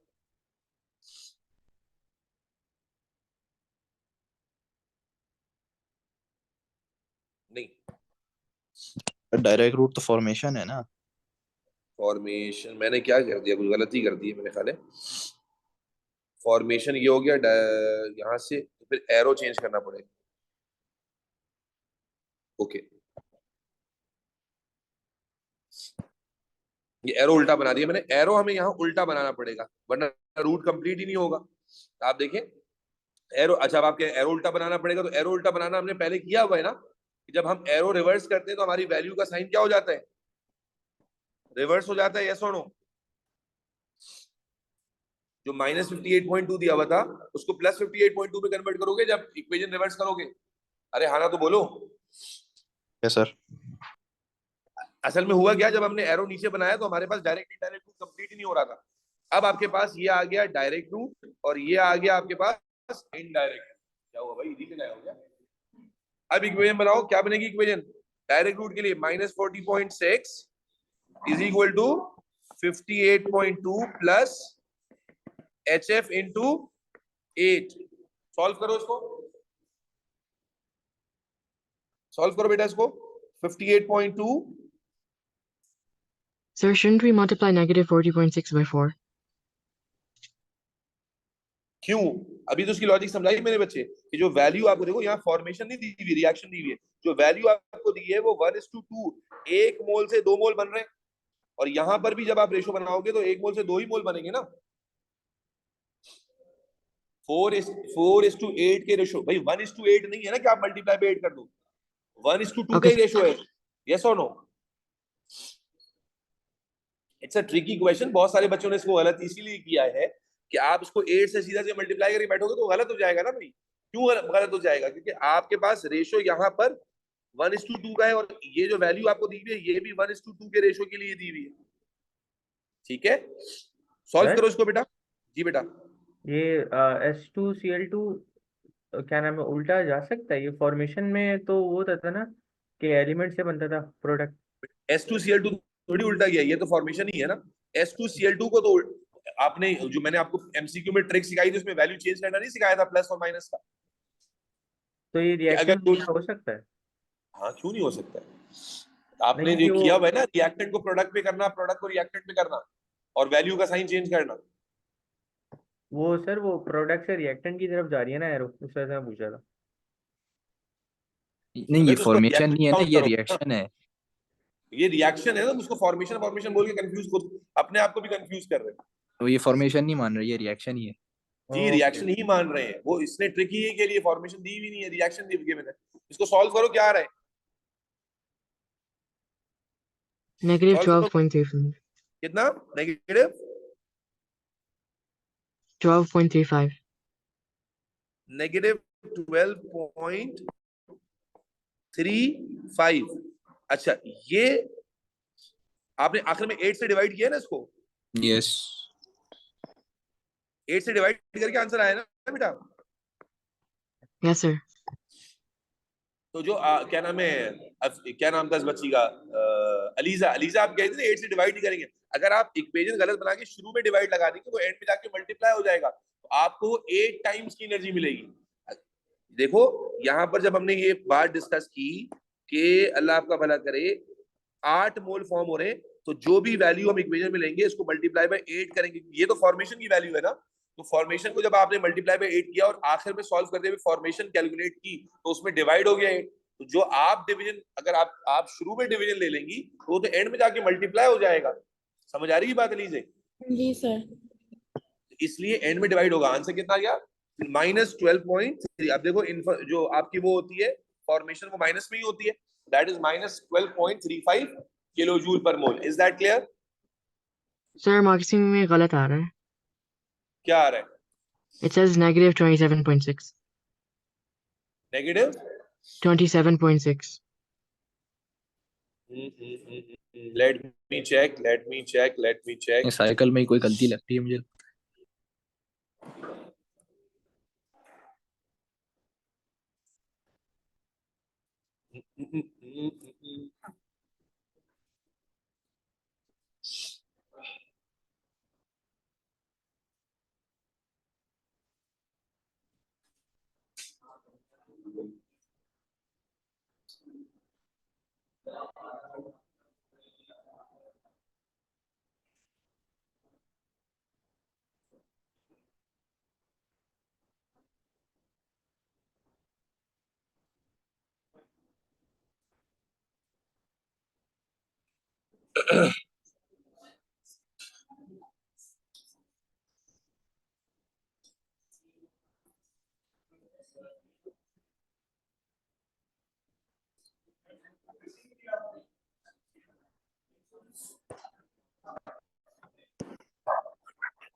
अरे भाई जोर से बात नहीं करो।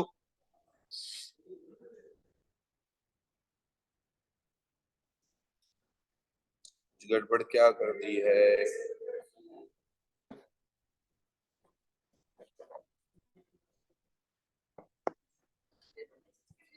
चलो दोबारा ट्राई करते हैं। सबसे पहले हमारे पास फॉर्मेशन की इक्वेशन थी S8 plus chlorine gives SCl2। ये फॉर्मेशन इक्वेशन सबको क्लियर है? कहीं पर मिस्टेक हो गई है? फॉर्मेशन की इक्वेशन क्लियर है सबको? Yes sir. ठीक है। Yes, sir. जब यस बेटा, जहां पर जब इसको बैलेंस आपने आपने सीएल सीएल से पहले 4 लिखा था, तो उसको आपने फिर मल्टीप्लाई बाय 8 किया था और राइट साइड पर आपने उसको 8 बनाया था, राइट? तो उसको 16 बन गया था। एक मिनट चेक यार, मुझे रीडू करने दो, मैं खुद ही करते करते जो है वो कहीं कंफ्यूज हो सकता, हो गया हूँ। दोबारा देख लो, रीडू कर लेते हैं, इंशाल्लाह हो जाएगा।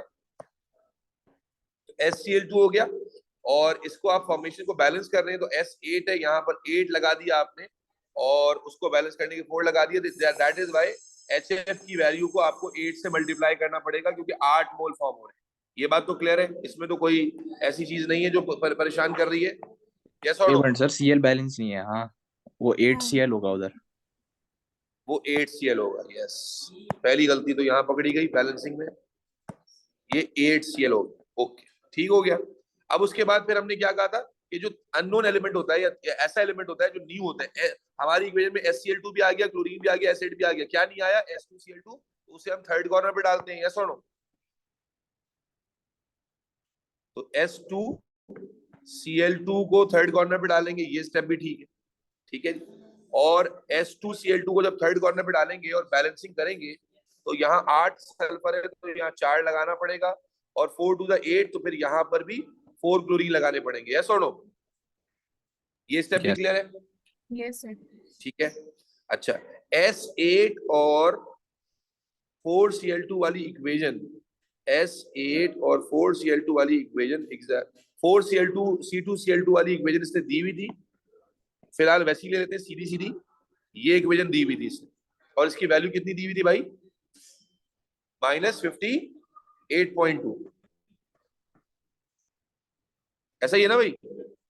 ये वैल्यू -58.2 गिवन है, जिसमें 4 S2Cl2 के मोल बन रहे हैं। क्लियर? Yes, sir. ठीक है। अच्छा, उसके बाद अल्लाह आपका भला करे, एक रह गया एरो ये वाला। अब S2Cl2 से बन रहा है SCl2, S2Cl2 से बन रहा है SCl2, तो इसका मतलब है एरो ये ऊपर चला गया, ठीक है। अब मोल का चक्कर है, यहां पर आपको मिले हुए हैं 2 मोल्स S2Cl2 के, और यहां बन रहे हैं 8 मोल्स। 2 मोल्स बन रहे हैं और यहां बन रहे हैं 8 मोल्स। ओके, ठीक है जी। तो -40.6 को, चलो मेरे ख्याल यही गलती कर दी मैंने, -40.6 यहां फॉर्म हो रहे हैं 2 मोल्स, और यहां फॉर्म हो रहे हैं 8 मोल्स। तो 8 मोल की वैल्यू बनाने के लिए ये वैल्यू 2 मोल्स के हिसाब से दी हुई है, तो 8 मोल के लिए इसको किससे मल्टीप्लाई करना पड़ेगा? 8 से कि 4 से? 4 से। शुड बी मल्टीप्लाइड बाय 8 और 4? 4. जी बेटा, 4। अब करके देखते हैं, लेट्स सी के आंसर सही बनता है नहीं बनता। मैंने इसको दोबारा रीडू किया, दोबारा समझा देता हूँ। अप्रोच तो चेंज नहीं की, ठीक है, पता नहीं पहले क्या गलती कर रहा था मैं। तो यहाँ पर फॉर्मेशन की इक्वेशन आ गई, मल्टीप्लाई बाय 8 की लॉजिक सबको क्लियर है? अलीजे, रवाहा, जी सर। ठीक है। अच्छा, एक चीज तो ये हो गई। दूसरी चीज अल्लाह भला करे हमारे पास आ गई, ये S2Cl2 जो हम थर्ड कॉर्नर पे रखते हैं, और 4 मोल फॉर्म हो रहे, तो इसकी वैल्यू को एज इट इज लिख दिया। इसके 8 मोल फॉर्म हो रहे हैं, तो 40.6 मल्टीप्लाई बाय 4 कर दिया, ताकि वैल्यू 8 मोल के हिसाब से बन जाए। ठीक है जी, चलें अब देखते हैं कि क्या करना है। अब बताएं डायरेक्ट रूट कौन सा बनेगा बेटा?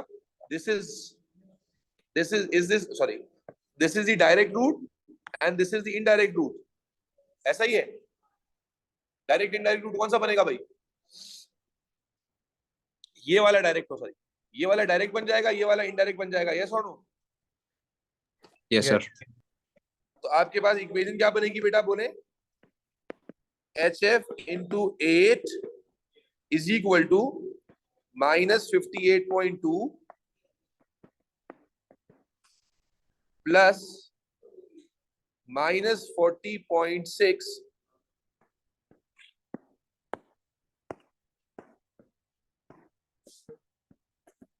into 4। सॉल्व करो जरा इसको, अब सॉल्व करो, देखो आंसर आ रहा है। -27.2। कितना आ रहा है? -27.5। माइनस सही है। 27। अलीजे क्या नाम है, 27.1। क्या आंसर आ रहा था बेटा? अभी अफीफा ने आंसर दिखा। अफीफा क्या आंसर आ रहा था? It was negative 27.6. तो सही आ गया हमारा आंसर, तो इसका मतलब ठीक है। तो बस सही है, सही हो गया भाई। गलती हम कहाँ कर रहे थे? हमारे पास दो गलतियां हम कर रहे थे। पहला वो एक तो 8 क्लोरीन वाली गलती हमसे हो रही थी। दूसरा यहाँ पर मल्टीप्लाई में 8 को छोड़कर हम मल्टीप्लाई जो नहीं कर रहे थे वो गलती थी। मल्टीप्लाई बाय 4, 8 मोल की वैल्यू चाहिए दी हुई थी, 4 मोल की वैल्यू, तो उसको आपने 2 मोल की वैल्यू दी हुई थी, तो इसलिए मल्टीप्लाई बाय 4 कर दिया उसको। Clear? Is this clear to everybody? Noor Fatima, Rawaha, Yes, sir. Afifa, Bilal? Yes, sir. Yes चलो, sir. Sir very good question जी बेटा। वो एरो भी बदला है ना आपने? एरो? एरो कौन सा की एरो? डायरेक्शन जो वो एरो की डायरेक्शन असल में वो चूंकि वो क्लोरीन बैलेंस नहीं हो रहा, उसकी वजह से एरो की डायरेक्शन चेंज की, इसमें जरूरत नहीं पड़ेगी। वैसे एरो की डायरेक्शन चेंज होती है। आपने एमसीक्यू वाली ट्रिक में रिएक्टेंट को प्रोडक्ट और प्रोडक्ट को रिएक्टेंट में जब शिफ्ट किया तो वैल्यू के साइन चेंज किए थे नहीं? कोई और कमरा खाली नहीं किया? क्लास चल रही बड़बड़ करते हुए। चलो जी आगे चलते हैं। State the effect of decrease in pressure on the position of equilibrium in reaction 2। भाई रिएक्शन 2 कौन सा था? यहां मैं कॉपी कर देता हूं। S2Cl2 plus chlorine gives SCl2। ये लिक्विड है, ये भी लिक्विड है, ये गैस है। हाँ जी, ये रिएक्शन दिया हुआ है। यस, ठीक है जी। अब जनाब सबसे पहला कॉन्सेप्ट क्या होता है पोजीशन ऑफ इक्विलिब्रियम में? कि लिक्विड पे क्या प्रेशर का इफेक्ट होता है? नहीं। नहीं होता, लेकिन गैस पे तो होता है ना। तो यहाँ पर हमारे पास क्या मौजूद है बेटा? ये वाला एलिमेंट गैस है। तो इसका मतलब है अगर हम गैस के एतबार से देखें तो गैस के एतबार से यहाँ पर 1 मोल है और यहाँ पर 0 मोल है। यस और no? Yes sir. Yes sir. Yes रवा भाई, इन दोनों पे तो गैस प्रेशर का इफेक्ट नहीं होगा, लेकिन ये रिवर्सिबल रिएक्शन है। ओवरऑल इक्विलिब्रियम पर तो हम कहते हैं ना इफेक्ट होगा। तो यहाँ पर गैस का 1 मोल है और यहाँ गैस का 0 मोल है। हमने क्या कॉन्सेप्ट पढ़ा था कि जब प्रोडक्ट के मोल पीपी रिलेशनशिप याद है? प्रोडक्ट के मोल कम हो तो प्रेशर बढ़ाने से फॉरवर्ड शिफ्ट आता है, और जब प्रोडक्ट के मोल ज्यादा हो तो प्रेशर कम करने से फॉरवर्ड शिफ्ट आता है। यस और नो?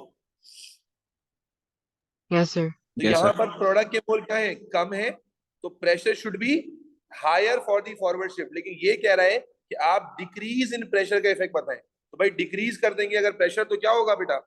आसान है। Backward. प्रेशर बढ़ाने से फॉरवर्ड शिफ्ट आ रहा है, तो प्रेशर कम करने से क्या आएगा? Backward shift. यस और no? Yes. Yes, sir. The equilibrium position shift to left hand side or backward shift as there are less number of moles on product side.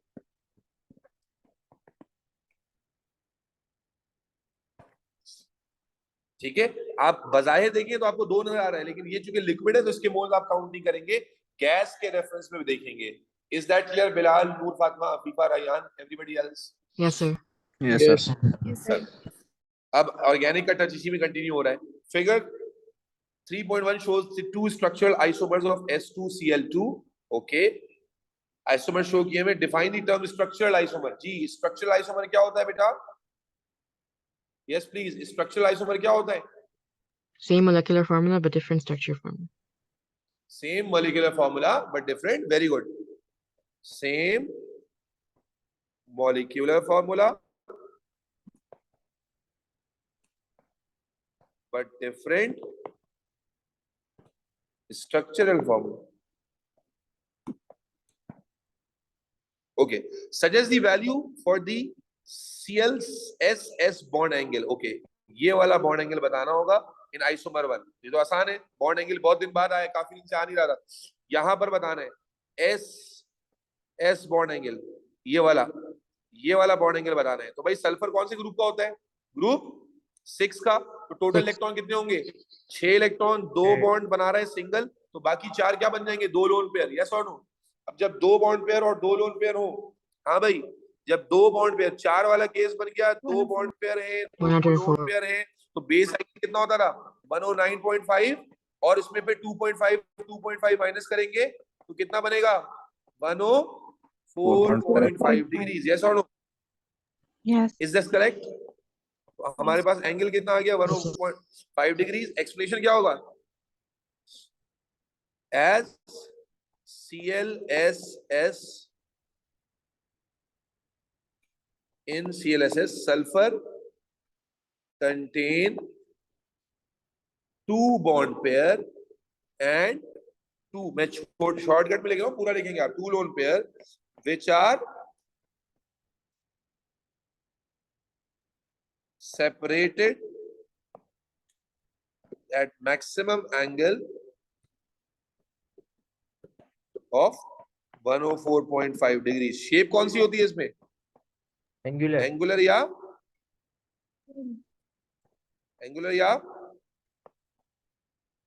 Bend. Alizeh clear है? Alizeh, Afifa, Rawaha, yes Yes, sir. sir. Bilal, Noor Fatima, ये तो simple था ना सवाल, इसमें कोई मसला नहीं है किसी को? No, sir. चल, draw dot and cross diagram to show the bonding structure in isomer 2, show outer shell electrons, okay only। outer shell 2 number का डायग्राम है, आइसोमर 2 का बनाना है, पहले इसको यहां बना लेते हैं, जो देख के ही बनाना होता है, कोई मसला ही नहीं है इसमें। तो ये दिया हुआ है इसने, ठीक है, बड़ा आसान है भाई। सल्फर के आप देखें, सल्फर के पास आप दिखा लें, सबसे पहले सल्फर का एटम बना लें, ठीक है, सेंटर में सल्फर लाजमी लेबल करना है न्यूक्लियस को, और इसके ऊपर भी दूसरा सल्फर है, तो लगभग सेम ही साइज का बनाएंगे, ठीक है जी। ये दूसरा सल्फर है, और इनके दरमियान कौन सी बॉन्डिंग हुई हुई है? हाँ भाई, डबल बॉन्डिंग है, तो यहां पर Yes, sir. डॉट क्रॉस और डॉट क्रॉस, डबल बॉन्ड आ गया। उसके बाद यहाँ साइड से कौन ओवरलैप कर रहा है भाई, बोलो ना, गूंगे बने हुए हो, क्लोरीन। कौन ओवरलैप कर रहा है? क्लोरीन। और याद रखिए क्लोरीन का साइज सल्फर से छोटा होता है। कैसे पता चला छोटा होता है? सेम पीरियड में आते हैं ना, तो साइज देखने में थोड़ा सा छोटा लगना चाहिए। क्लियर? कंपास से बनाना। अब यहां पर सिंगल बॉन्ड बन रहा है, तो एक डॉट और एक क्रॉस आ जाएगा, बस। उसके बाद सल्फर ग्रुप 6 का होता है, तो अगर आप देखें इस वाले सल्फर ने 4 इलेक्ट्रॉन यूज कर लिए, तो उसका मतलब है इसके पास एक पेयर बचा हुआ होगा। इसने 2 बॉन्ड बनाए ऊपर वाले सल्फर ने, उसके पास 4 इलेक्ट्रॉन बचे हुए होंगे। यस और नो? और क्लोरीन भाई साहब जो हैं, उन्होंने एक ही बॉन्ड बनाया है, तो उनके पास जो है वो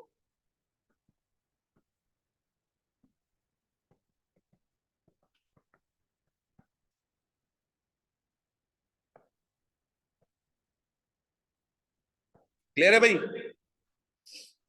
Yes, sir. Yes, sir. Yes sir. आप देखिए सल्फर के दोनों इलेक्ट्रॉन मैंने डॉट से ही दिखाए हैं और क्लोरीन के क्रॉस से दिखा दिए। ठीक हो गया जी? अलीजे, कोई मसला तो नहीं है बेटा? नूर Fatima? No, sir.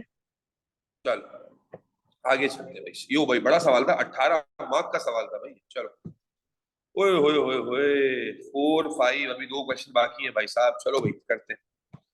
Organic compound, ये जल्दी हो जाएगा। ऑर्गेनिक आपको पता है जल्दी हो जाती है, 8 मार्क का सवाल है। Organic compound can be distinguish using chemical. भाई जो मैं पढ़ाता हूँ, जो सिखा रहा हूँ, रिवाइज करा रहा हूँ, उसको अच्छे से दिमाग में रखें। Can be distinguish using chemical test, और डिस्टिंग्विशिंग टेस्ट है। A1 A2 दिया हुआ है, उसका कौन सा रिएजेंट डिस्टिंग्विशिंग होगा और रिजल्ट क्या होगा। चले भाई, ग्रुप आइडेंटिफाई करें, कौन सा ग्रुप है? एस्टर। और ये कौन सा ग्रुप है? Oxygen. अल्कोहल। अब अल्कोहल को कैसे आइडेंटिफाई कर सकते हैं, डिस्टिंग्विश कर सकते हैं? तो हमारे पास 2 पॉसिबल ऑप्शन है। पहला मोस्ट कॉमन क्या है? ऑक्सीडेशन कर सकते हैं, एसिडिफाइड, बोलो भाई, K2Cr2O7, हीट अंडर रिफ्लक्स, बोलो भाई, अल्कोहल ऑक्सीडाइज होता है भाई? कौन सा अल्कोहल है ये? सेकेंडरी अल्कोहल है ना, ऑक्सीडाइज हो जाएगा। जब ऑक्सीडाइज होगा तो कलर चेंज क्या होगा? फ्रॉम ऑरेंज टू, बोलो भाई, A2 green. change color from orange to green. Is that clear? Yes, sir. Yes. अच्छा, आप KMnO4 भी यूज कर सकते थे, वो भी पावरफुल ऑक्सीडाइजिंग एजेंट होता है, उससे भी यही रिजल्ट आ जाता। लेकिन उसमें कलर चेंज क्या होता है, पर्पल टू कलरलेस। अच्छा एक और ऑप्शन भी है, आप सोडियम से भी रिएक्ट करा सकते हो। याद है हमने पढ़ा है कि जो अल्कोहल होते हैं वो मेटल से रिएक्ट करते हैं, और जो कार्बोक्सिलिक एसिड होते हैं वो मेटल से भी करते हैं, बेस से भी करते हैं, और कार्बोनेट से भी करते हैं। तो आप सोडियम से भी करा सकते थे, उसमें हाइड्रोजन गैस के बबल्स बनते हैं, लेकिन ज्यादा कॉमन अप्रोच ये है, ठीक है। और अगर आप मेटल से कराते सोडियम से तो हाइड्रोजन अलग हो जाता और यहाँ जाके Na कंबाइन हो जाता। Is that clear? Yes sir. Yes, Yes, sir. sir. चलो अब यहाँ का आप बताओ, ये कौन सा ग्रुप है? थोड़ा पार्टिसिपेट करो बेटा, ये कौन सा ग्रुप है? Ketone. कीटोन। और ये कौन सा ग्रुप है एस्टर? अब कीटोन है, कौन सा टेस्ट कर सकते हैं? दो ऑप्शन है, या तो मैं एक्वस आयोडीन का टेस्ट कर सकता हूं, उसमें मुझे क्या मिलेगा, येलो पीपीटी मिलेगी आयोडोफॉर्म की, बोलो भाई। Yes sir.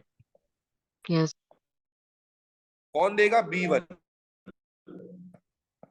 या दूसरा टेस्ट क्या है जो मैं कार्बोनाइल वाला होता है, ये कार्बोनाइल ग्रुप है ना, तो दूसरा ऑप्शन क्या हो सकता है, ये कोई मैं सिर्फ समझाने के बता रहा हूं, 2,4-DNPH। DN. और उसमें क्या होगा, B1 will give orange PPTs, yes or no?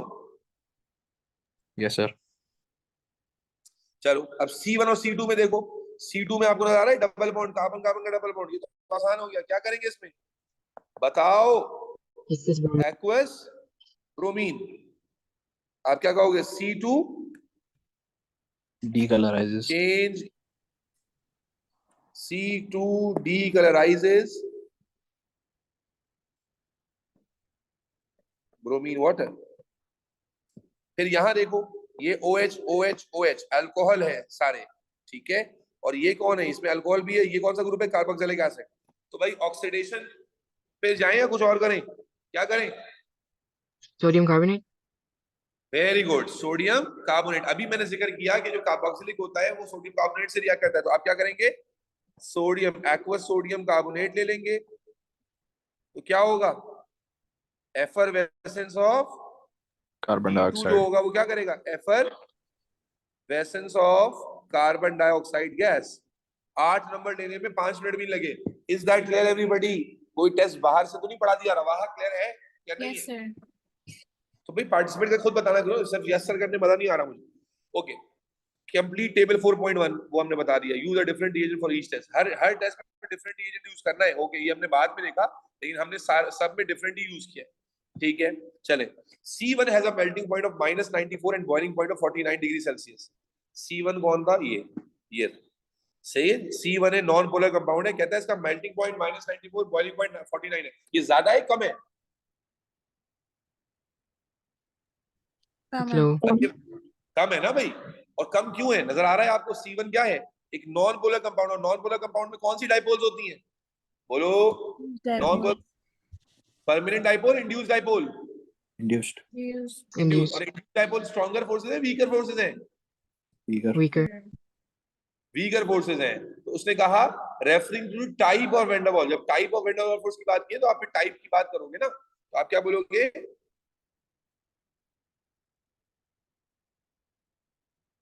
Week by referring to van der Waals forces. Weak, अरे पेन को क्या हो गया मेरे, वीक, यस,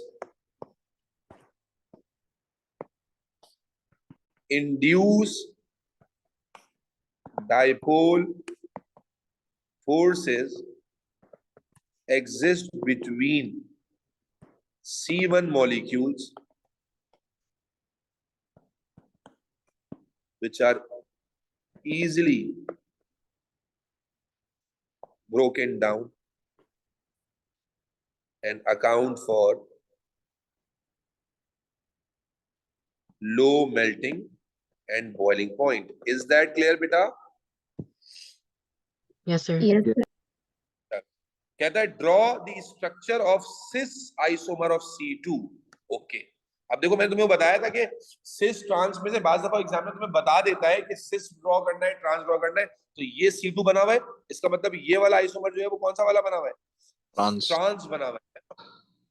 तो पहले मैं जरा इसको सीधा करके बना लूं अगर आपकी मोहब्बत में, तो आप समझ जाएंगे ज्यादा बेहतर। ये कार्बन का पहले मैं इसका ट्रांस वाला जो उसने बना के दिया हुआ है वो बना के दे रहा हूँ, ठीक है। देखो कार्बन कार्बन डबल बॉन्ड है, उसके बाद यहाँ नीचे की तरफ मिथाइल ग्रुप लगा हुआ है, यही वाला पैटर्न होता है ना, यहाँ H आ जाएगा, और यहाँ ऊपर की तरफ 1 2 3 कार्बन लगे हुए, तो ये H आ जाएगा, CH2 CH2 CH3।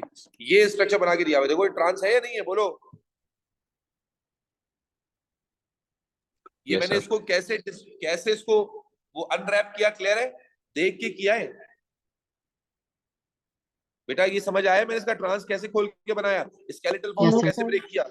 ये कार्बन कार्बन डबल बॉन्ड है, ये एक कार्बन है, इस कार्बन पे एक कार्बन एक हाइड्रोजन लगा दिया, और इस कार्बन पे 3 कार्बन है तो लगा दिए। अब इसका सिस कैसे बनेगा, आपको वैसे ही पता है सिस कैसे बनेगा भाई, कि ये जो डंडा है ये वाला, ये ऊपर चला जाएगा, यस और नो?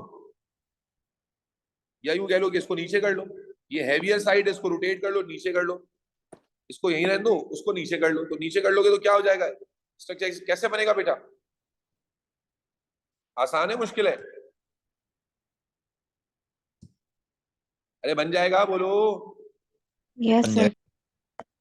कैसे बनेगा?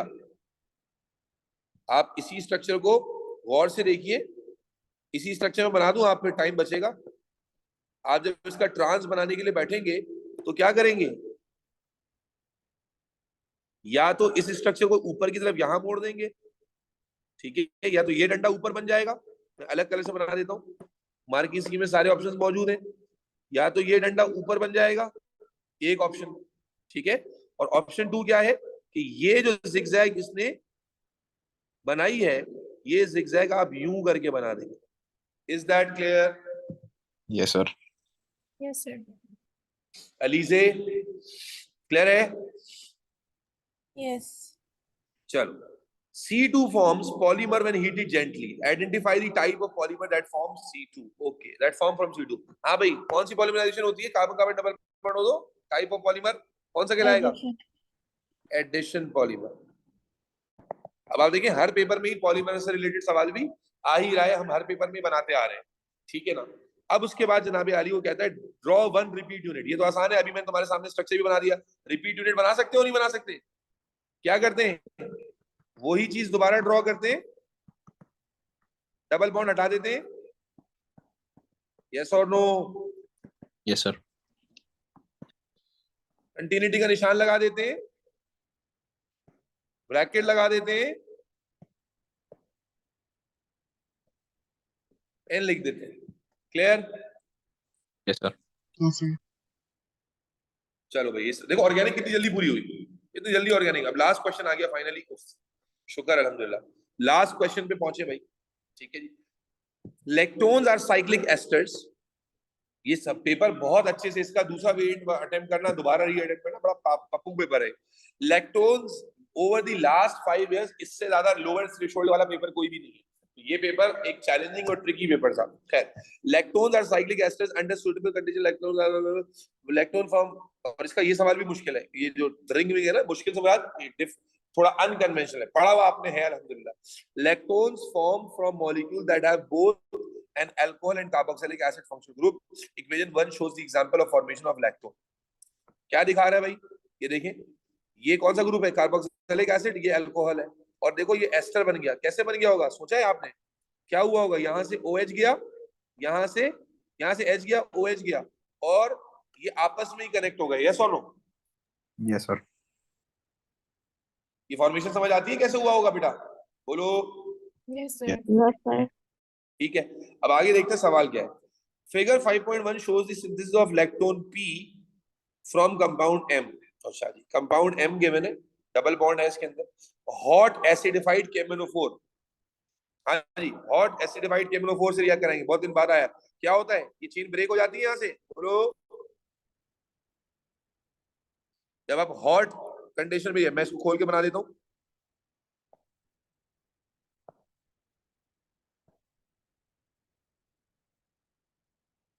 भाई चेन ब्रेक करने का कॉन्सेप्ट पढ़ा था हमने कि कार्बन कार्बन डबल बॉन्ड में चेन ब्रेक होती है हॉट KMnO4 में। और देखो ये वाला कार्बन कौन सा वाला कार्बन है, ये वाला कार्बन कौन सा वाला कार्बन है, CH वाला। तो क्या ये कार्बोक्सिलिक में कन्वर्ट हो जाएगा, बोलो। और ये वाला कौन सा कार्बन है, देखो इसने एक कार्बन इधर, एक कार्बन इधर, एक इधर, तो ये C वाला कार्बन है। C वाला कार्बन किस में कन्वर्ट हो जाता है? CO. भाई ये बात समझते हो नहीं समझते हो? भाई Yes, कंपाउंड sir. ब्रेक होता है या नहीं होता, ये बात याद है या भूल गए हो? Yes sir. कंपाउंड ब्रेक हो जाता है। जब कंपाउंड ब्रेक होगा तो यहाँ पर अगर मैं कार्बन, चलो बना तुम लोगों को समझाने के लिए आखिरी, कंपाउंड ब्रेक कहाँ से हुआ, क्लियर है सबको? अब यहाँ पर मैं दिखा देता हूँ कि ये कार्बन है, कार्बोक्सिलिक, और यहाँ वाला कार्बन इस पर CH3 अटैच था ऑलरेडी, इस ये किस में कन्वर्ट होगा, कीटोन में। तो ये कुछ ऐसा स्ट्रक्चर बनेगा, यस और नो? Yes sir. ये क्लियर है सबको? Yes, sir. जी सर। मुझे सेटिस्फैक्टरी जवाब मिलना चाहिए भाई। क्या ये हमने पढ़ा है हॉट? मजा नहीं आ रहा। हॉट वाली कंडीशन में डबल बॉन्ड जहां होता है वहां पर से चेन ब्रेक हो जाती है और दो प्रोडक्ट बनते हैं, लेकिन यहाँ जो कि रिंग कंपाउंड है इसलिए उसका एक टर्मिनल कार्बोक्सिलिक में कन्वर्ट हुआ। कार्बोक्सिलिक में क्यों कन्वर्ट हुआ? क्योंकि ये CH वाला कार्बन था और ये C वाला कार्बन था, इसलिए ये कीटोन में कन्वर्ट हुआ। Is that clear? Yes Yes, sir. तो Yes, इसके कहता है draw the structure of N, वो तो N ही बनाने के लिए बोल रहा है इसने, ठीक है। M reacts with hot concentration to form N, draw the structure of N। और N का वो देखो क्या नाम है इसका, मॉलिक्यूलर फॉर्मूला भी दिया हुआ है, तो मॉलिक्यूलर फॉर्मूला आप देख लेंगे तो बात समझ आ जाएगी। स्ट्रक्चर खोल के बना दें क्योंकि इसने कोई लिमिटेशन नहीं दी है, तो आप इसको यूं बना सकते हैं, COOH CH2 CH2 CH2 CO CH3। अब आप देखिए मॉलिक्यूलर फॉर्मूला फिट बैठ रहा है, 1 2 3 4 5 कार्बन, 1 2 3 ऑक्सीजन और उसके बाद 10 हाइड्रोजन, तो बिल्कुल ठीक है। इज दैट क्लियर बच्चे? समझ आता है या नहीं आता? Yes, sir. सर। उसके बाद कहते हैं N is reduced by NaBH4 to form 5 hydroxy hexanoic acid in reaction 2। अब M के साथ क्या हो रहा है, रिडक्शन कर रहे हैं। अच्छा यार एक चीज और यहाँ बता दूं, याद रखो बेटा, जो NaBH4 होता है आपके दो रिड्यूसिंग एजेंट, एक NaBH4 है और एक कौन होता है बेटा, LiAlH4। यस और नो? Yes sir. याद रखना जो LiAlH4 है ये ज्यादा पावरफुल होता है जबकि NaBH4 वीक होता है। ये मुझे अभी याद नहीं आ रहा किसी पास पेपर में इस कंसेप्ट, ये जो वीक होने की वजह से ये कीटोन और एल्डिहाइड को तो रिड्यूस कर सकता है लेकिन कार्बोक्सिलिक एसिड को रिड्यूस नहीं कर सकता। Please note it down. इस पेपर में तो इसका इस्तेमाल नहीं है, लेकिन वैसे ये बात याद रखना है, शायद मैंने रिड्यूसिंग एजेंट पढ़ाते हुए बताई थी ये बात, और अगर नहीं बताई थी तो अब याद रखिएगा कि जो NaBH4 और LiNH4 होते हैं दोनों रिड्यूसिंग एजेंट होते हैं, लेकिन बुक में ये चीज क्लियरली मेंशन नहीं है जिसमें बच्चा कंफ्यूज हो जाता है। तो LiNH4 जो है वो ज्यादा स्ट्रॉन्ग होता है, वो कार्बोक्सिलिक एसिड, एल्डिहाइड, कीटोन सबको रिड्यूस कर सकता है, जबकि जो NaBH4 होता है वो एल्डिहाइड, कीटोन और को तो रिड्यूस कर सकता है लेकिन कार्बोक्सिलिक एसिड को रिड्यूस नहीं कर सकता। Is that clear? Yes, sir. yes, ठीक है जी। तो यहाँ देखो NaBH4 आया है, तो NaBH4 आया, अब इसकी रिडक्शन हो रही है, N हमने बनाया हुआ है, तो इसका मतलब है क्या NaBH4 इसको रिड्यूस कर पाएगा?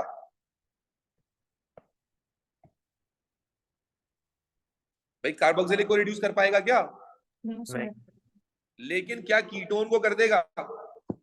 Yes. Yes. कोई मसला, कीटोन को रिड्यूस कर देगा। जब कीटोन को रिड्यूस करेगा तो क्या ख्याल है क्या बनेगा?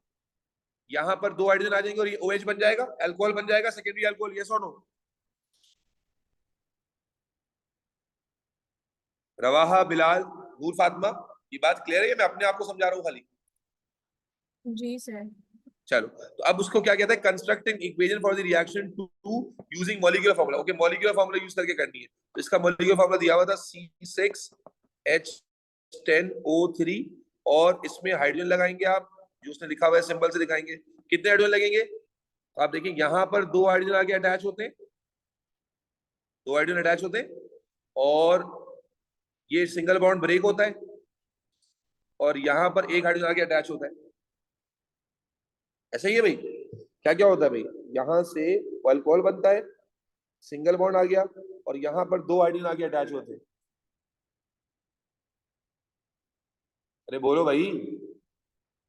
होगा या yes, एक होगा? sir. तो कितने हाइड्रोजन यूज हो रहे हैं? कितने हाइड्रोजन यूज हो रहे हैं? तीन। 3 हाइड्रोजन नहीं, दो हाइड्रोजन अटैच होंगे ना यहाँ पर, एक है ये हाइड्रोजन अटैच होगा ना, होगा। हाँ, तो दो यूज हो रहा है। दो हाइड्रोजन यूज होंगे, दो हाइड्रोजन यहाँ यूज होंगे तो फॉर्मूला क्या बन जाएगा, दोनों हाइड्रोजन जाके ऐड हो गए तो C6H12O3 बन जाएगा। यस और no? Yes sir. Yes, sir. Alizeh, Rawaha, Noor Fatima, clear? Yes, sir. Yes, sir. चलो, reaction 2 is a nucleophilic addition. Okay, reaction 2 यानी कि यही वाला रिएक्शन की बात कर रहा है। हाँ, रिएक्शन 2 यही वाली की बात कर रहा है। Reaction 2 is a nucleophilic addition. Okay, आपको पता है ना न्यूक्लियोफिलिक कार्बोनाइल ग्रुप में न्यूक्लियोफिलिक एडिशन ही होती है। कार्बोनाइल ग्रुप पे यही पढ़ा है ना हमने कि न्यूक्लियोफिलिक एडिशन होती है। यस और no?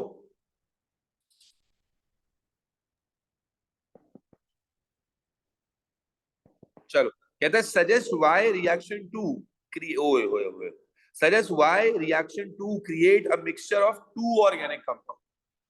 Suggest why reaction 2 create a mixture of two organic compound. ये क्या सीन है? चले भाई जरा तो समझते हैं। जो आपके पास N था वो कहता है जो रिएक्शन 2 करके वो ये बना, ठीक है ना? तो कहता है इसमें जो प्रोडक्ट बने वो दो प्रोडक्ट बने, दो ऑर्गेनिक कंपाउंड बने हैं, एक नहीं। आइए देखते हैं। तो पहले N को जरा तमीज से रीड ऑफ कर देता हूं दोबारा से मैं। तो N हमारा क्या था? मैं आसान करने के लिए भाई इस पूरे पार्ट को R कह देता हूं, ठीक है, ताकि मुझे बार बार पूरा नहीं बनाना पड़े। और ये था C डबल बॉन्ड OCH3। क्या यही था हमारा N? बोलो बेटा। Yes sir. क्या हमारा N यही था बेटा? Yes, sir. ठीक है, ये समझाने लगा हूं कि दो ऑर्गेनिक प्रोडक्ट क्यों बन रहे हैं भाई हमारे साथ। तो एडिशन में तो एक बनता है ना बेटा, एडिशन में तो एक प्रोडक्ट बनता है। यस और नो? यहां वो कह रहा है दो बन रहे हैं, तो दो क्यों बन रहे हैं उसने खुद बताया। आए समझते क्यों बन रहे हैं। तो मेरे बच्चे जैसे ही आप इसके साथ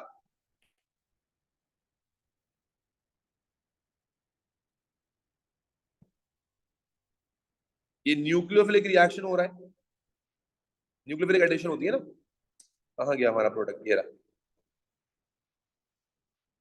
आप क्या पढ़कर आते हो कि मेरे बच्चे ये न्यूक्लियोफिलिक एडिशन होती है, उसने बताया और आपको ही पता है।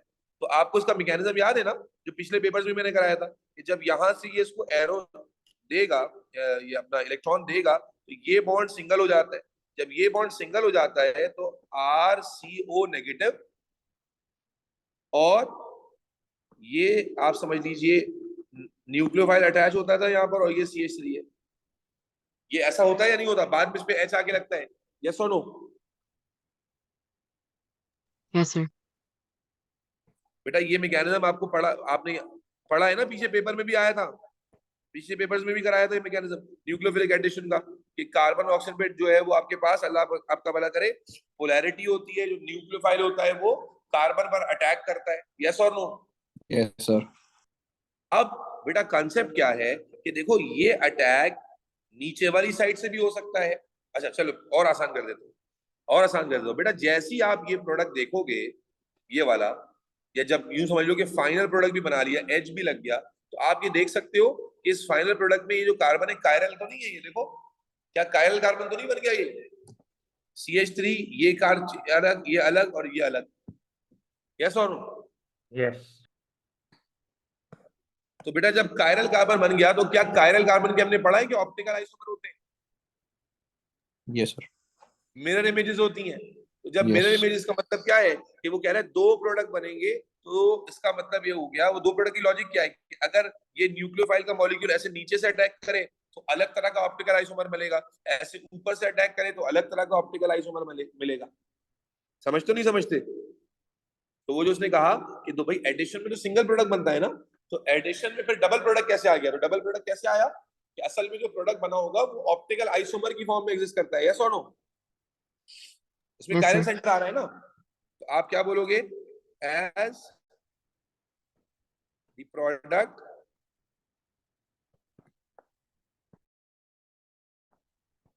contain chiral center or chiral carbon, therefore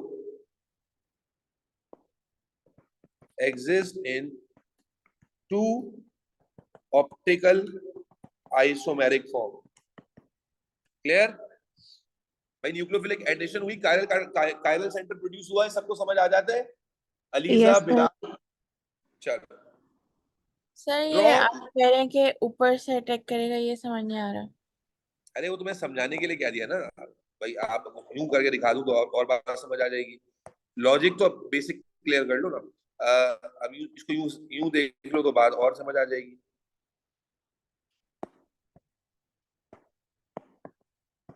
ये स्ट्रक्चर था हमारे पास, ये हमारे पास पॉजिटिव, ठीक है। ऑप्टिकल आइसोमर में क्या फर्क होता है? ऑप्टिकल आइसोमर में सिर्फ ज्योमेट्री का ही फर्क होता है ना भाई। तो अगर ये न्यूक्लियोफाइल का मॉलिक्यूल है, ठीक है, जो एडिशन के लिए आता है, तो वो यहां से आए तो यहां अटैच होगा, इसका प्लेन डिफरेंट होगा। और अगर कुछ मॉलिक्यूल में यहां से आके कोलाइड कर ले तो एंगल अलग हो जाएगा, जिसकी वजह से दो ऑप्टिकल आइसोमर क्रिएट हो जाएंगे। यस और नो? Yes sir. अलीजे बात समझती हो भाई? ऑप्टिकल आइसोमर में क्या डिफरेंस होता है अलीजे? प्लेन्स का डिफरेंट होता है ना बेटा, प्लेन्स का डिफरेंस होता है कि जो प्लेन्स होते हैं, वो जो एंगल्स होते हैं वो चेंज हो जाते हैं। तो एंगल क्यों चेंज होता है? क्योंकि अटैचमेंट अलग अलग एंगल से होती है। तो लॉजिक तो आपको समझ आनी चाहिए कि क्योंकि कायरल कार्बन है तो आप कहते हो कायरल सेंटर जो होता है वो दो अलग आइसोमेरिक फॉर्म में है, ऑप्टिकल आइसोमेरिक, तो असल में फॉर्मेशन ही उसकी दो ऑप्टिकल आइसोमेरिक फॉर्म में होगी ना। कुछ पर अलग एंगल से अटैचमेंट होगी और कुछ पर अलग एंगल से होगी, मिरर इमेजेस बनेंगी, इसीलिए आपको दो प्रोडक्ट मिल रहे हैं। Is that clear? Okay sir, clear sir, thank you. Draw lactone P, the product of reaction 3. Okay. भाई लैक्टोन पी बनाने कैसे बनाओगे? सिंपल है, आपको ऊपर उसने दिखाया था ना, ये देखो, ये एग्जांपल देकर उसने दिखाया था कि ये कार्बोक्सिलिक ग्रुप है, कोई कंडीशन नहीं दी थी, और ये अल्कोहल है। ये कार्बोक्सिलिक इस अल्कोहल से क्या हो जाएगा? बोलो, कंबाइन। यस और नो? Yes sir. तो अब जरा कैसे बनाओगे, जरा कार्बन काउंट कर लो, ताकि ड्रॉ करने में ट्रिकी है ना इसको, तो जरा कार्बन काउंट कर ले तो ड्रॉ करना थोड़ा आसान हो जाएगा। ठीक है, अल्लाह आपका भला करे। 1 2 3 4 5 और 6 कार्बन है। तो पहले जरा 6 कार्बन की एक रिंग बना लेते हैं, क्योंकि जब ये आपस में कनेक्ट होंगे तो रिंग बन जाएगी ना। यस और नो? तो आप देखिए, पहले मैं क्या कर रहा हूँ, 6 कार्बन की मैंने एक रिंग बना ली। ट्रिक बच्चे समझते हो, थोड़ा बड़ा बना देता हूँ भाई। आपको अप्रोच क्लियर है कि ये स्ट्रक्चर कैसे फॉर्म होगा बच्चे? अभी क्या होगा, कार्बोक्सिलिक का रिएक्शन हो जाएगा किसके साथ? अल्कोहल के साथ। और जब ये आपस में रिएक्शन करेंगे तो रिंग कंपाउंड बनेगा, एस्टर बन जाएगा। कैसे बनेगा? मेरे ख्याल है बिल्कुल ही क्लियर है। यहां पर आपके पास ये आ गया, और यहां आप, अल्लाह आपका भला करे, ओ दिखा देंगे। That's it. यस और नो? देखो बेटा, 6 कार्बन का कंपाउंड था, इसका OH हटा, इसका H हटा, ये O इस कार्बन से आगे ज्वाइन हो जाएगा। मैंने इसी पैटर्न को फॉलो किया है जो पैटर्न यहाँ दिखाया गया था। वहां 5 कार्बन का कंपाउंड था, यहाँ 6 कार्बन का। तो ये स्ट्रक्चर समझ आता है? Yes sir. Yes, sir. Yes, मैं sir. एक बार और बना के दिखा दूं, चलो खोल के बना के दिखा देता हूं अगर किसी को कंफ्यूजन है। ये है CH2, 6 कार्बन थे, कार्बन मैंने पहले काउंट किया, 3 4 5, और ये छठा कार्बन है CH2OH वाला। तो हमने क्या कहा, इसका H हटा, इसका OH हटा, और ये O यहां पर ज्वाइन कर गया, तो ये O यहां दिखा दिया। यस और नो? कोई मसला? No sir. चल, आखिरी पार्ट है क्या? अबे भैंस का मुंह, आगे भी है यार, कितना लंबा पेपर है ये। चलो भाई, आगे क्या कहता है? A student monitors the progress of reaction to using IR, infrared का सवाल भी आ गया भाई, भरपूर paper. IR use table 5.1 to suggest why it is difficult to distinguish between N and 5-hydroxy hexanoic acid using infrared spectroscopy. Okay, जो 5-हाइड्रोक्सी हेक्सेनोइक acid था वो कहाँ था भाई? जो भी हमने बनाया शायद वही है क्या? ये 5-हाइड्रोक्सी हेक्सेनोइक एसिड कौन सा था? ये कहीं जिक्र किया था ना इसने कंपाउंड का, ये कौन सा कंपाउंड था?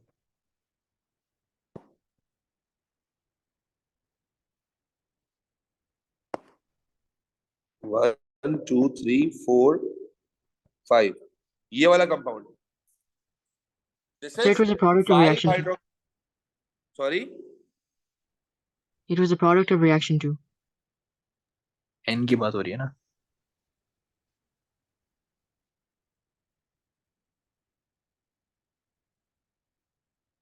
ये रहा, ये सॉरी, मैं वही कहूँगा, लिखा हुआ देखा मैंने, फिर अभी कहाँ चला गया? ओके, ये कंपाउंड की बात हो रही है, 5-हाइड्रोक्सी हेक्सेनोइक एसिड और N। कंपैरिजन किसका बोल रहा है कि suggest why it is difficult to distinguish between N and 5-hydroxy। मुझे बताएं क्या हम ये बात पढ़ चुके हैं? IR करना बिल्कुल सिंपल होता है, लेकिन यहाँ पर उसने नॉर्मल सवाल नहीं पूछा। नॉर्मल सवाल क्या होता है? नॉर्मल सवाल क्या होता है कि भाई कौन सा फंक्शनल ग्रुप प्रेजेंट है। तो मैंने उसकी ट्रिक भी बताई थी तुम लोगों को कि 1640 से जो वाली है वो कार्बोनाइल वाली होती है। OH वाली पीक कैसे पहचानते हो, याद है? OH वाली पीक कैसे पहचानेंगे, कार्बोनाइल वाली कैसे पहचानेंगे बच्चे? वो तो आप वैल्यूज देखकर रिलेट कर लेते हो आसानी से, यस और नो। लेकिन यहाँ सवाल कुछ अजीब ही पूछ रहा है। सवाल पूछ रहा है why it is difficult to distinguish between N and 5-hydroxy using IR। आइए देखते हैं जरा दोनों स्ट्रक्चर को देखिए। N हमने ये नीचे बनाया हुआ, ये नीचे हमने N बनाया हुआ था। इसको थोड़ा साफ कर देता हूँ।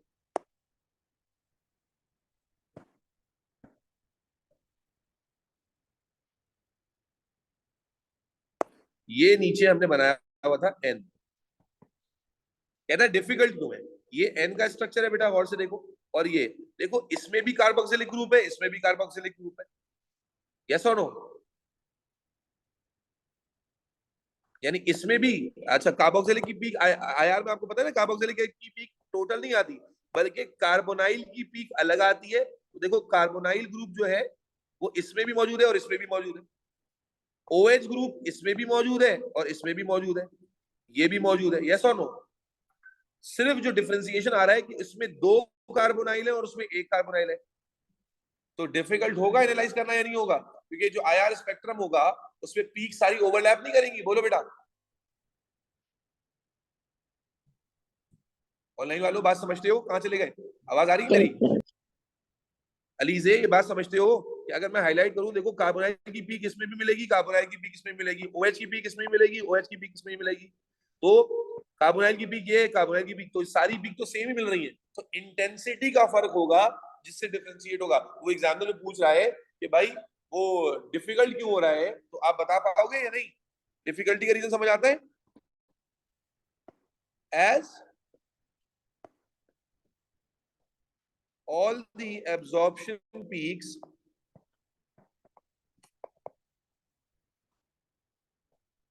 will be same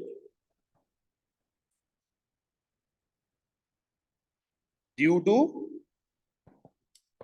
presence of, क्यों सेम है भाई? Same type of groups CO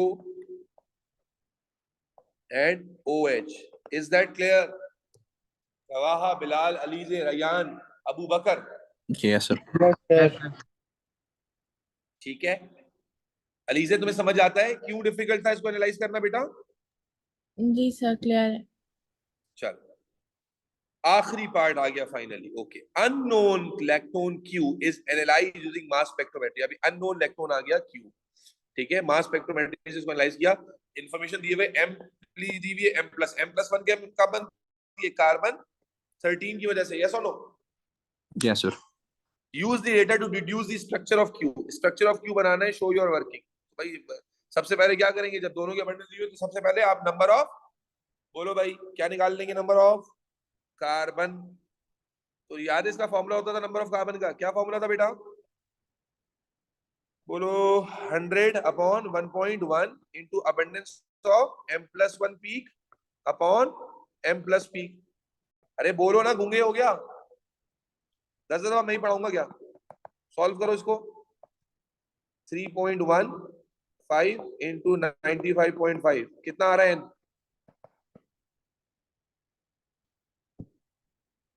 कितना आ रहा है भैया? 2.99।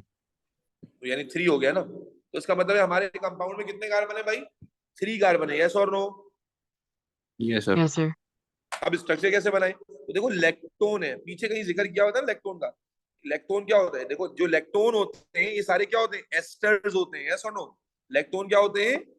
Cyclic asters. साइक्लिक एस्टर्स ये शुरू में लिखा हुआ था, तो बस 3 कार्बन का साइक्लिक एस्टर बना देंगे। तो सबसे पहले तो कार्बन एस्टर ग्रुप बना लें, ठीक है? अब एस्टर ग्रुप CO हो गया, लाजमी बात है 1 कार्बन यहां लगा होगा, यस और नो? तो तीसरा कार्बन कहां होगा? अगर साइक्लिक बनाना है तो तीसरा कार्बन कहां होगा? इन दोनों के दरमियान। अब आप फॉर्मूला भी चेक कर लें तो बात समझ आ जाएगी, यस और no. Yes sir. Yes, sir. ये समझे नहीं समझे? साइक्लिक भाई साइक्लिक एस्टर उसने बताया हुआ था ना हमने, तो हमने पहले 3 कार्बन का एस्टर 3 कार्बन का फाइंड आउट किया, उसके बाद यहाँ पर एस्टर ग्रुप बनाया, उसके बाद जाहिर है कि 3 कार्बन लगाने थे, हम तीनों यहाँ लगा देते तो इसकी वैलेंसी कैसे पूरी होती, और साइक्लिक भी नहीं बनता। साइक्लिक का मतलब है रिंग क्लोज होगी, तो एक कार्बन इससे जोड़ा एक और दोनों को आपस में जोड़ दिया। Rawaha clear, Aliza clear, Bilal ji sir. Yes sir. That's it, paper खत्म हो गया अल्हम्दुलिल्लाह। ये बताओ कैसा लगा पेपर, कुछ डिफरेंट था या नहीं था?